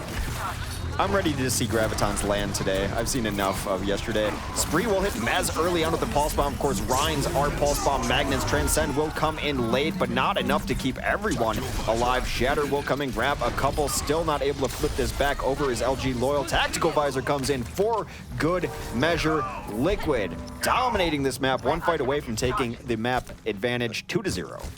The problem here for LG Loyal is that even when they've had a bit of an ult advantage, they haven't been able to get a clean initiation through this doorway. Usually teams can just expend a lot of ultimates to get through, but even that has not been working. They've been a little bit sloppy getting through. Liquid, Iron Defense. Here comes the Sound Bear from Liquid to try and put this way out right. Ube gets bopped immediately, and no one's gonna get an ID here. ID has a shooting gallery to whoever he wants, and Fluke not going to be getting away this time. I think they may have just lost this one compositionally if they do end up losing it. Last ditch effort on the point. Flippy does jump on there for a moment. It's one of the longest that they've had on the point this entire stage. I think that composition can work fine if you have control of the point. It becomes very difficult to get back in, especially a team that's holding far forward like Liquid against those tanks. We saw them struggle with it. They blew all their ults to try to get through and still lost the fight. I agree, and there's plenty of fights or compositions like that on Sanctum. Better example I can give you is when you look at a player like Magachu who will run Junkrat on that stage. Junkrat's only good in the initial contest and holding. Once you get to a point where you actually have to retake it, it doesn't work. There's plenty of situations where a composition can be great for everything but attacking, and that was probably one of those cases where they would have benefited from having Orion. I will protect the innocent. Well, we do Or the see... Orisa. I want to believe. I want to believe as well. I don't think we will see it. The pro scene is, sometimes slow to adapt. Just so everyone knows, Orisa is available to be played in this tournament. We've made no special exception here. We play on the live servers. Combination coming out for Team Liquid to hang an ID will be taking its guys in the pharmacy. On the ground, Shatter AZK planting some flankers. Mez is going to have a tough time staying alive, but ID taking on Hedan. Great start. Hedan's had a really tough time staying alive on the Zen. It's Mezar in his face every single time, and it only requires the shot from one Team Liquid player to finish it off, as that time it was ID in over the top. Now Mezar, great position here to just finish things out. Rotating around the point, just holding down the Tesla cannon fire. And Team Liquid, a very clean and convincing take to start out the Shrine stage. I feel like every time I see Mezar's Winston, it gets better, and that should scare people. Of course, he's known for being a great Rhine, world-regarded Reinhardt player. His Winston, I thought it had moments when he first started playing, it was a little bit suspect, but that's just the learning curve of it. His Winston lately has been great. It's been phenomenal, and now ID, long-range rocket, able to get rid of Reels early on in this fight. 2 kills here from Team Liquid, just piling on, and yeah, you go to McCree here from LG Loyal, but if you lose people early on, McCree's not going to be able to win you that uneven fight unless he has just godlike position. They need to rotate in as 6, Discord part of the combo, and then McCree them down. That's it, that's all. Really easy to do. Going to be difficult for them. Again, I think this is part where you see the Ana being damage nerfed. Very difficult to take down a combo. Generally, you could just run an Ana and a McCree and be fine. Here's the problem for LG Loyal is that in this next fight, unless they take out Dahang first, the Resurrection is probably going to win this for Team Liquid. And then Team Liquid's going to be one fight away. So there's a lot of battles that need to be won here for LG Loyal to even consider taking this map back. Barrage comes out from ID just on reaction. Gonna be forcing Flippy back at the beginning. Down goes ID. Now, there's 2 members down for Team Liquid. That means the Resurrection is coming in. Dahang, show us your big res here because it's necessary. Well, he had to go around to the other side. He was completely out of position trying to run back in. Will get flashbanged in, taken down. No Resurrection incoming there. However, 75%. They've banked ults, perhaps accidentally, but they've banked ults. That's the unfortunate flip side of the coin here for LG Loyal is that if there's a good res, they lose the fight. If there's no res and Liquid banks ultimates, they probably lose this next fight. This is the power of being ahead. Here comes Team Liquid right now on their attack. Ube's gonna have a monstrous Dragon Blade to bring this back, and they do take down Shadow immediately. So the question is here, does Dahang res to get that Dragon Blade up? They're gonna Sound Bear early on, and I think they're just gonna save it here. 2 unanswered kills already, and that Resurrection's still in reserve if necessary. They don't really need it. It's the insurance in their pocket, although that Mercy had to fly right in front of a Winston. Does end up taking too much damage, goes down to Fluke. Back and forth now. Shatter is back in the fight as he went down early. Could use a Dragon Blade to seal this one out, but they get all the kills on the point, flip it back over. Gonna be difficult for Loyal to get back out here. Loyal now down to their very final attack. One upside here is that they can use Transcendence to set the stage early on, give Flippy a lot of health, and might even see a Deadeye come out from Flippy here to try and do this. So, I mean, Transcend and Sound Barrier, very good for keeping Orion alive on the point. I think Shadow's going to have difficulty getting anything out of this Dragon Blade, but even if they take this as rough as there's a Deadeye, takes ID out of the sky, and it's an excellent opening here from Loyal where maybe they can save the Transcendence now. Possible. We'll see what Flippy can get done here. He's trying to operate on the point. It has been Pluke actually doing most of the damage here. Pluke, Ube do combine for a couple kills and 99% on Liquid, but it will be LG Loyal capturing the point there. I am all for hit scan heroes using ultimates just to kill Pharah. It's completely fine by me. Tactical Visor, Deadeye. I mean, Deadeye doesn't get all that much value anyway, so a perfect usage of it there. Team Liquid now one fight away. They're gonna get 2 cracks at this here Hex, but 1 Dragon Blade might be all they need. Shatter holding on to it right now, looking for the opportunity. The rest of Team Liquid coming in on the opposite flank. Shatter very low though, not getting a whole lot of healing in this situation. Has to back out pretty heavily. The counter dive from Loyal definitely splitting off from Liquid, bisecting them to some extent. Gonna force them to regroup here to the left, and they lose AZK. So that still counts as 1 full fight, Hex. Yeah. Liquid's gonna regroup, but now they get 1 attempt. They don't have to go, nor should they go. They need everyone alive for this next push. Meanwhile, passives are charging ultimates. Spree could end this before it starts. He'd end with Transcend. Is going to make it difficult to win this team fight. Also taking a lot of entry damage. Jump comes in, takes out Flippy right It's away. a Nano Winston. They used the Nano Winston early on to just remove Flippy from the equation. Shatter now in the back line with the Dragon Blade, looking for anything in the back. Not going to get too much, but AZK gets a pulse bomb anyway, so it's going to be up to Spree now to try and roll around and bring this back. And this is already desperation coming out here from LG Loyal. That's why you're seeing Flippy come out here on the Sombra, just a delay. Overtime in progress. Desperation for Loyal in all senses, because if they lose here, that's the map. He jumped over it! No. He threw his translocator over the point! He thought it was on the point. He was delaying because someone else was on. And Flippy ends up going over the point and no delay. I've seen a lot in Overwatch. I've seen a lot. I've never seen that before, and that's hilarious. It's also hilarious that I'm just sitting here. I don't know what I'm feeling right now. I am feeling like maybe there's an internal competition on LG Loyal for how can we miss the point in final important situations. I mean, realistically, that was almost certainly going to go the way of Team Liquid anyways, but can we avoid these just dramatic last moment point evasions coming in from members of LG Loyal? It's literally always in the at the very end too. It's like those are when the biggest things happen to them. But there's a few things to talk about here coming out of Nepal, as Liquid was able to find victory once again, as they did in this first matchup.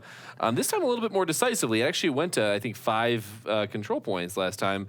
And, well, Liquid definitely looked really strong. But the question I had is about team compositions actually coming into this one, because Immortals, Renegades, LG Evil, they've been going a little bit more to 3 tank comps, whereas we're seeing a lot of the 3 DPS coming out of both sides. So my question is, well, what are the advantages and disadvantages of each, and then how much of it is differences in adaptation versus just team preference? Well, if we're talking about team compositions, I think there was one incredibly important thing to point out about that last fight, which is that we've been seeing Ana in every composition in recent times. You saw LG Loyal come out with the Zen there at the very end. The Zenyatta is weak to one thing in particular, which was very effective at the end, which is the nano-boosted Winston. The reason why you don't see nano-Winstons anywhere near as much against Ana is because, well, Winston is a very big sleep dart target. If you can hit small, fast-moving things with sleep darts, you can probably tag a Winston as well.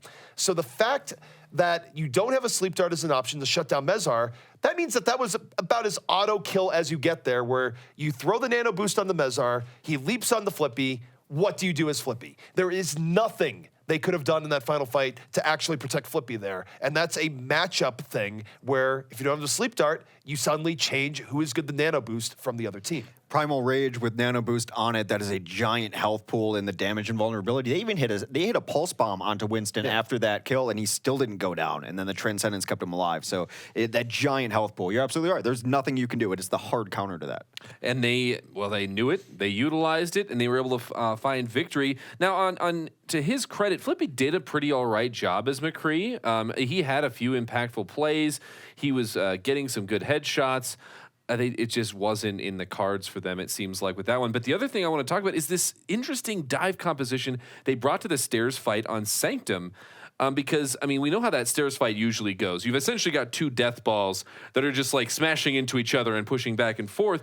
And honestly, I don't like dive compositions going into death balls, because unless you dive at perfect synchronicity, you're going into where everyone is just able to focus you down, and it didn't work out very well. I actually disagree. I think that dive comp worked well there, can be very effective, especially if you're not worrying about things like a Roadhog, because what can happen for Winston is that if you are able to stay alive for any length of time, you are cleaving not 2, not 3, but oftentimes 4, 5, or even 6 people. All you need is a little bit of extra follow through there. Not everyone is going to be healed up immediately in that situation. Yes, it's risky, but there's plenty of times that just the Winston dive in and catching people off guard by coming in can very much win that fight outright.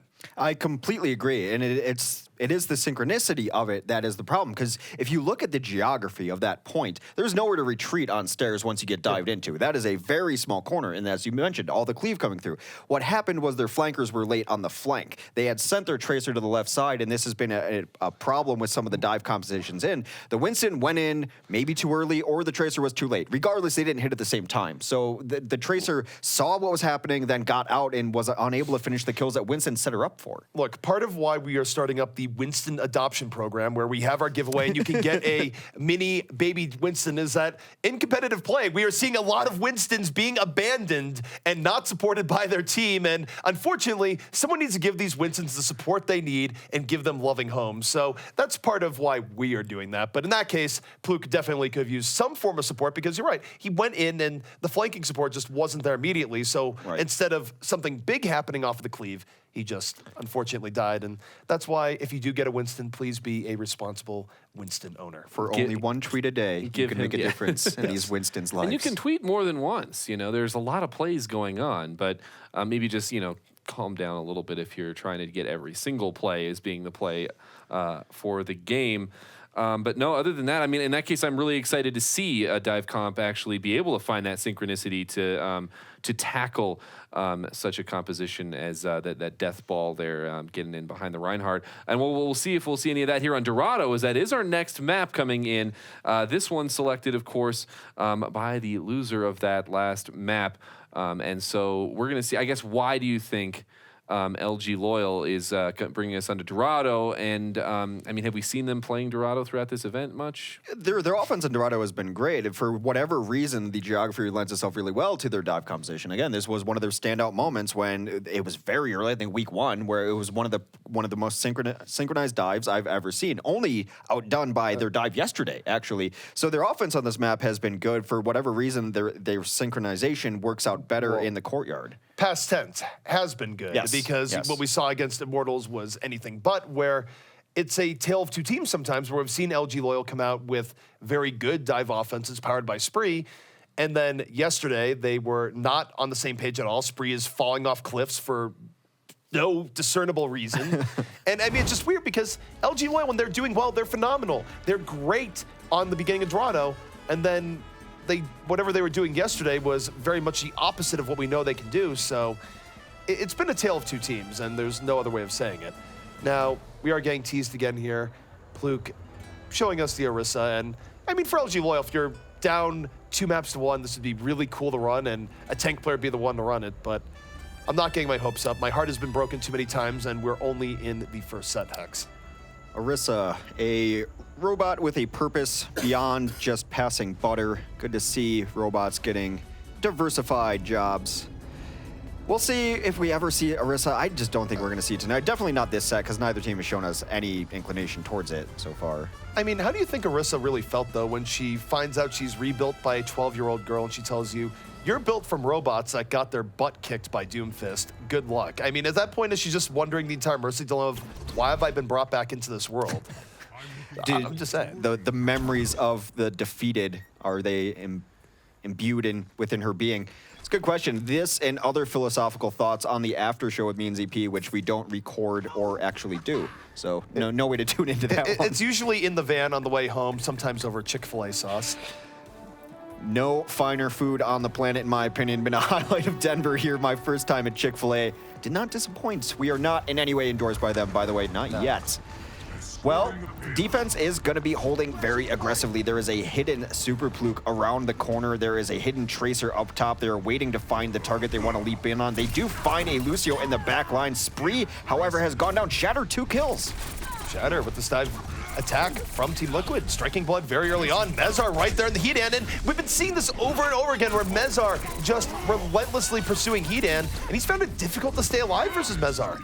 Heaton would be on the top of my priority list on this team anyway. I think he is the most consistent and probably overall the best player on LG Loyal. The fact he plays supports even makes him that much more important. So if you can isolate Heaton and make someone else beat you, sure, that sounds like a good plan to me. Well, Team Liquid with a nice opening here into the courtyard. LG Loyal will have a chance to respawn and get back in here, but the positioning will not be quite as good as it would have been if they did not get wiped out at all. So big opportunity for Team Liquid here to really pile on. Shatter gets poked down really low when trying to go in deep. Rafa dies to Ube, so Shatter's still out of this fight right now. ID tried to pull it back, and AZK able to open a bit to the back, but it's going to be a little bit more of a brawl. And yet, Liquid trading out slightly more efficiently. Just ever so slightly, though, and now Ube is going to come in on even numbers. Wow, domed is Flippy by ID, so they win that 2v2. It was Ube, Flippy versus ID, AZK, 2-0 for Liquid.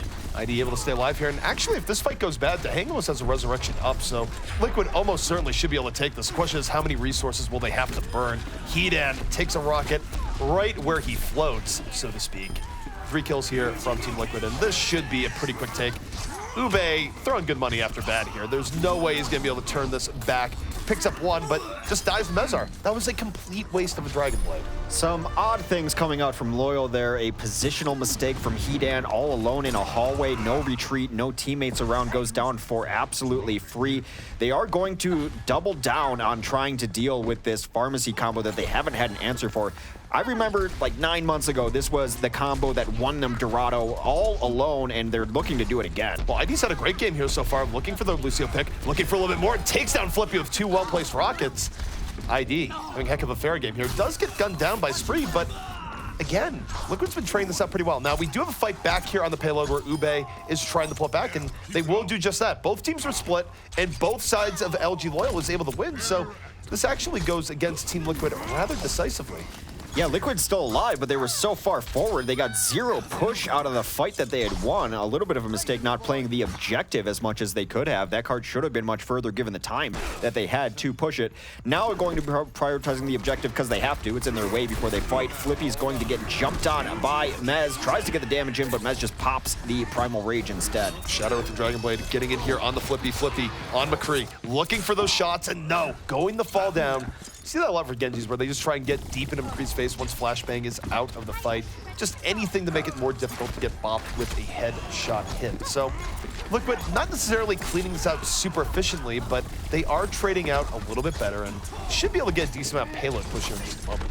Well, they've won the fights, as you mentioned. They're trading out better, but they don't have a ton to show for it. Cart will finally get moving with the 3x on it, moving at optimal speeds. Now they have entered this is an odd combination. They put ID on the Diva, no fair anymore.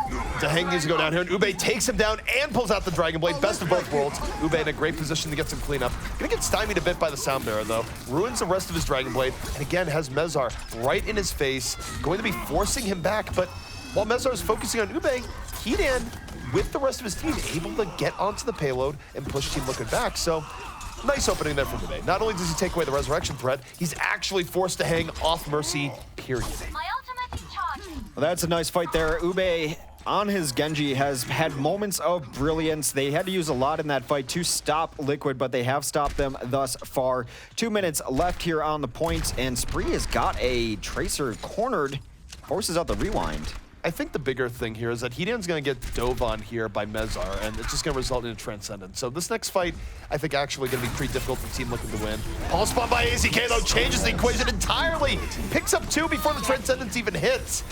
Oh my goodness, for a fight that could have gone so right for LG Loyal. AZK able to shift the narrative with one very well-placed pulse bomb, and that completely opens the door for Team Liquid. AZK's Tracer has been somewhat quiet in everyday gameplay all throughout the points. I think Flippy's had a better just vanilla Tracer, but the pulse bombs have been crushing it from AZK, getting 2 kills at the critical times, too. To open fights is exactly when you want to hit a pulse bomb. It changed the narrative entirely. Hedan would have been able to have a great transcendence there, but it doesn't matter when 2 people died to a pulse bomb early on, and now Loyal just staggering back on the payload, feeding kill after kill, buying a little bit of time, but they're also building Liquid's war chest in the process, so it is a Faustian trade at best. I complimented ZP on the word Faustian the other day, and now he finds a great way to incorporate it into a cast. Look at the vocab on my boy here. They're going to try to take down this D.Va, the Discord orb, making short order of that. This is the time to maybe switch to composition. Here comes the Dragon Blade, though. Ube moving in, looking for anything back, has so many supports in his sights, takes down Dahang.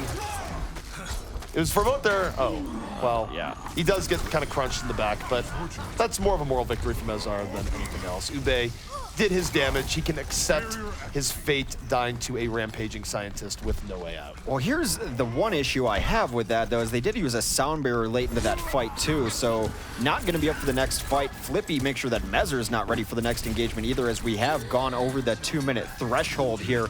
Last couple pushes incoming for Liquid. They need to find a way to, well, one, stop dying like this, staggering out like that. This fight never happened. It should have been a full retreat as soon as Mezar died, but they lost 3 after the fact.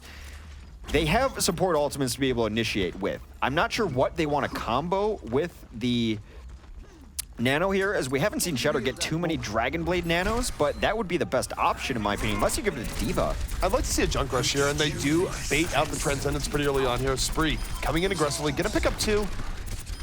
I have mixed feelings about this here for LG Loyal. It works out, they get the kill, but Liquid is also going to respawn really quickly here. This isn't buying as much time as you would want for this. And now you think about the initiation that you're going to have for the next fight. I really want to see Mezar's point of view because he's probably going to get the nano boost here. I think from what we saw last time, they could go to the Shatter, and it's a good option. But I think if you put on Mezar, what stops a nano boosted Winston here? That's a very good question. Actually, also, post-Nano Boost, he will very likely have Primal Rage, too, so ID... Opens with the self-destruct, doesn't get anything. There we go, Sound Bear coming in for Team Liquid. How much is Team Liquid going to push into this? I think they want to save the Nano if they can, and no, Shatter. He gets the Nano Boost, so they're going all in on the Nano Blade, picking up all the kills they want here, and this is actually somewhat okay for LG Loyal. The fact that Liquid felt compelled to burn that many ultimates that close to their spawn means that they're not going to have it here for the final setup here, and it won't be the final push. We're down to the last 30 seconds. Well, they had to. They were pushing a spawn for 2 minutes. They had no answers getting out of there at all without ultimates. Seemed to be baffled by it. Had to burn them out, but now last push incoming. AZK Pulse Bomb ready. Pulse Bomb comes out for Flippy, immediately blows up Mezar. Ube, Dragon Blade out, picks up 1, looking for more, but the damage already severe. The Team Liquid down 3 members, and this should be a hold for LG Loyal right before last.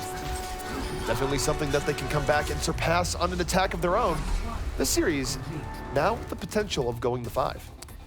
Absolutely. Liquid was trying to bait out junk rushes there, and they successfully did, but then it was all for naught, as they simply could not figure out how to get outside of spawn without using ultimates.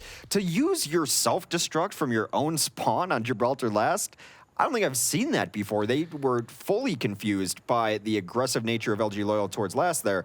However, for Dorado, not finishing is not exactly all that surprising, a hard map to finish, and getting it as far as they did, pretty good. There's a lot of places on Dorado where you can stop an offense from pushing, so Liquid not out of this yet.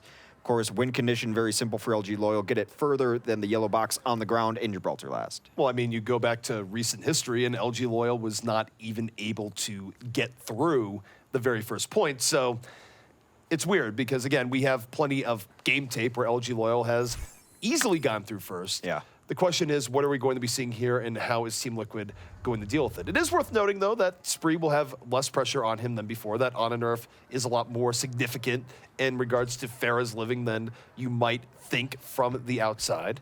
So I'm curious to see how Spree does this here. I hope that Spree has the confidence to just go in very deep, very quickly, because that's when LG Loyal has success. I think where Spree gets a little bit messed up is where he's not sure on what he wants to dive in, stays in the back, is poking Pharah too long, and then whatever coordination LG Loyal might have tends to go to the wayside. So I would just like to see LG Loyal all go in at the same time, pick a target, go from there. That is, in theory, how it is all supposed to work. However, this is interesting from Liquid. It's a team that hasn't run very aggressive before, but we've seen some of the old guard, as it were, from Overwatch trying to incorporate this into their playbook. Immortals comes to mind, especially. I think you have to be able to provide some pressure on these maps, and Liquid just wants to slow them down as much as possible, so why not take as many fights as possible? That starts with an aggressive defense. So you gotta expect Mezar just gonna leap right down here, and Team Liquid gonna dive in immediately, and it works out. They find Hedan right away. Mezar once more prioritizing the Zenyatta early on in this dive, and Spree left without a whole lot of support here in the back. Of course, his end orb is gone, and Shatter just slices him down right out of the sky. Very decisive from Team Liquid. They don't lose a single player in this defense. Which is exactly what you want if you're going to run this aggressive defense. That means you're set up to do the exact same thing again. Everyone takes their positions yet again. They will be looking for Hedan, or Hedan rather, early on, and they just send two after him. Even Rafa was up there. Rafa was the one who got credit on that first kill. And for Hedan, the trouble is actually just staying alive in this situation when you have Mezar in your face at all times. Fluke gonna lead with the dive in here. Not a whole lot of support, low health, no healing going to him whatsoever. And Liquid, very healthy during all this, very much exchanging well on the poke. And that's just unfortunate. I mean, Fluke had the run for his life early on here. Lucky he's still alive. Very lucky. Yes, they get a few trades here, but it's not enough to really get this payload moving forward. Liquid being suffocating, and they're going to have attack visor for the next fight. One of the reasons you can run this aggressive defense in the composition that they have is that everyone has mobility options to get back in the fight quickly. Winston's going to leap in, AZK, of course, going to use all his blink, and they're going to send the Lucio back to taxi everyone forward. So the very aggressive roofs are gone, but now, look, this is where everyone fights in Dorado anyway. We're back into the courtyard phase here, and this is where we've seen Spree have very good initiation. So here comes Fluke. Where is Spree here in the follow through? Well, Real's taken down by the pulse bomb in the beginning, but Spree finds ID. It's a much better opening here for Loyal so far. Shatter might have to burn this Dragon Blade to pull this back. Certainly still holding on to it as he goes to the back line. Mezar as a support. It's very bloody here, in fact. Both teams down to 3-on-3. Spree's still in the air, down a decent amount of healing, and yet still not really under fire to any significant extent. LG Loyal starting to break through. It's getting bullied out now, but here comes the tactical visor from ID on the flip side of things, able to take down Reels. There goes Flippy as well, so Liquid coming in late with the reinforcements, able to bully out LG Loyal here. We're getting down to it below 2 minutes, ZP. $1:40 left on the clock. The one upside here for LG Loyal, you take a look at the ultimate situation here. If they can just survive the Nano Blade coming out, they should have what they need to bring this in. And you know, it's pretty good for dealing with Nano Blade. Transcendence can keep people alive within reason. It's a very slim margin, but here we go. Nano Blade's coming in. Hedan immediately there with the Transcendence, keeping everyone alive. The Nano Blade has done nothing here so far. 3 unanswered kills here from LG Loyal. And it works out. The Nano Blade not getting what you want in that situation. And though AZK is still up and around trying to delay this out, I don't think this is going to be enough to keep LG Loyal off first. No, only 2 kills came in there from Liquid, so still a very healthy team from LG Loyal. They will be able to get first point and extend their run here on Dorado by 3 minutes added to that clock. Really, for Team Liquid, I think they just need that extra level of coordination where you get a good bio-nade towards the very back. Unfortunately, didn't happen. Hedan kept everyone alive, and Shadow was basically swinging at nothing. Shatter's got to be a little bit careful, does initiate with the dash through to take high ground away. Hang goes down very early from Spree, but they do trade out with Ube 5v5. Shatter is still alive, doing some damage on the low ground here. Flippy getting bullied out by said Shatter, who is everywhere at once in true ninja fashion. There goes Hedan. That is it for this LG Loyal defense. And Flippy, I thought he was just going to reset off the edge, preferring to take this fight instead. But if he dies, yeah, dying very late. By not going off the edge, you give Shatter more ultimate. And here's the real problem for LG Loyal going forward here right now. They're certainly at a time deficit. Team Liquid and running this divey defense, they're probably not going the full hold over time, but they're going to make every inch take a lot of time. And after that first defense on point A, there's not that much time to give here for LG Loyal. So they need to take this very decisively. And with Hedan going down the Mezar again, I don't think that's going to happen here. They're going to blow the sound barrier, try and bring this back 5v6, but the pulse bomb whiffing, it's difficult. Still trading out back and forth. 4v4 still in this fight. And Team Liquid, they're still very healthy here. It's LG Loyal that's getting poked down more often as we get a little bit of juggling here in the back. This is not a fighting game, but it's starting to resemble it. And Winston on Winston action. Mezar, the superior scientist. Well, Hedan comes back into it, only to be met by Mezzer right around the corner yet again. They're trying to stick together, are the supports, but now both are very low. Here comes a D.Va to try to bring him back, but she at least distracts for a moment, as one leap in for Mezzer would have eliminated both supports. Despite that, they've completely reset, desuited the D.Va. AZK took that down eventually. They've not been able to take high ground away, and they're getting collapsed upon repeatedly. LG Loyal is going to need a really phenomenal engage going in here where you have Spree neutralize the Nano Visor coming out from ID, and Ube goes to town and gets at least 2 kills. But as we say, the Shatter already picks up 1 for free. Hedan out of this fight. ID's out of the fight, though, so I don't have to worry about the Nano Visor, but Shatter getting so much done. No Dragon Blade required. Just dash resets, shutting down the hopes here of LG Loyal. For a new addition to the team, I think Shatter has really worked on his chemistry with Mezzer. Their dives have been working out so well, and they're not always going in together because Shatter's been a one-man band here, but there's often times where Winston comes in, jumps out, then Shatter jumps back in to capitalize on that. Their dive working very well. Here comes a Blade. Blade out from Shatter, looking to pile on, gets a Nano Boost, looking for anything here, actually having trouble finding stuff early on. ID, though, with that support, 2 kills to 1 in favor of Liquid, and ID's still in a great position to pile on over the top, even has Tac Visor, but might not even need to use it here. It is getting to a point where maybe he will, but gets a free kill on the Flippy. Good tracking, no visor required. And now the really big upside here for ID is that he's going to have this Tac Visor for LG Loyal's final attempt here on second. Final attempt with nothing in the bank. They have to find something we haven't seen from Loyal yet. Winning a fight with no ultimates. Final push going to be on the way. Team Liquid on the verge of keeping their playoff hopes alive. Loyal, what could be their final fight here in the Carbon Series. About to begin. AZK going to the back. Hedan under pressure again. Almost going down early on this fight. Mezzer there with the support, and Hedan falls immediately. 2 kills from Team Liquid. ID pulling the Tac Visor in over the top. Gets the kills he's looking for. Ube and Flippy the flankers. The only ones left remaining here for LG Loyal, but Ube far outgunned here. HP falling at the very end as Mezzer picks up the final 2. Overtime slipping away here from LG Loyal. Now it's going to be Team Liquid staying alive, taking down LG Loyal, and making Complexity perhaps a little bit nervous as to their fate here in the Overwatch Carbon Series. There's a great Onion headline that says, "Man who thought he had lost all hope finds more hope to lose." And Liquid giving hope to a lot of their fans here as they're still alive in this, despite all odds, still alive in the Carbon Series. What I'm actually thinking of here is Liquid certainly finished for sure, says increasingly nervous man for the 7th time during the OCS.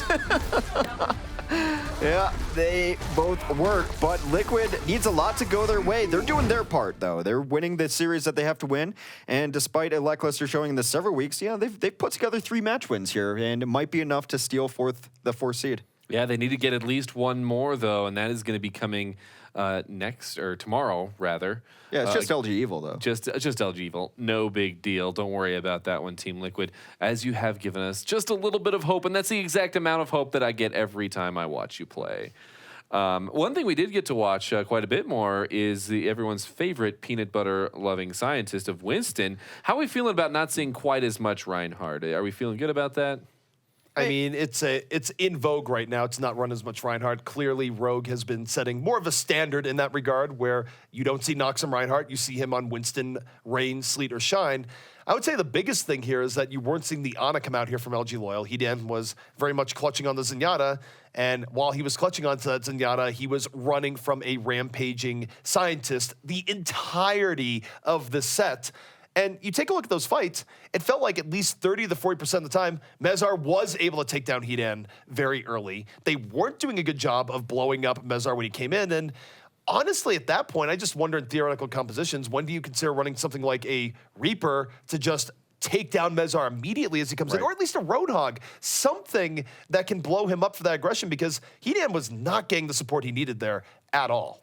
No, and it's a great game plan from Liquid. As I mentioned, not only is Hedan a support, that's the money on top, but Hedan, I think, is their best player, most valuable player on the entire team. Taking him out, everything falls around them, of course. And you're absolutely right. He needed a bodyguard. I don't even care what kind of bodyguard you are. I would have accepted a McCree. I would have accepted a Roadhog. I would have accepted a Reaper. Someone needs to hang out with him. Reels tried his best to stay with him, but he can only peel for so long, and then Reels gets himself into trouble getting low on HP. Someone who can do damage and deal with the constant, ever-present threat threat of both Genji and Winston had to be back with Hedan. They didn't adjust to it, and that's why they lost. And credit where credit is due here on the Team Liquid side, where that was a well-executed game plan. Yeah. They saw that LG Loyal was not running things needed to protect, and Liquid kept hitting the weak spot over and over again. It was Mezar and Shatter in the back line with AZK repeatedly, and unfortunately for Hedan, there was just no way for him to escape that level of pressure. Right. Well, and something we've been seeing from other teams that we talked about something similar with Grim Reality. It's like when they're pulling out McCree at 3 DPS comps,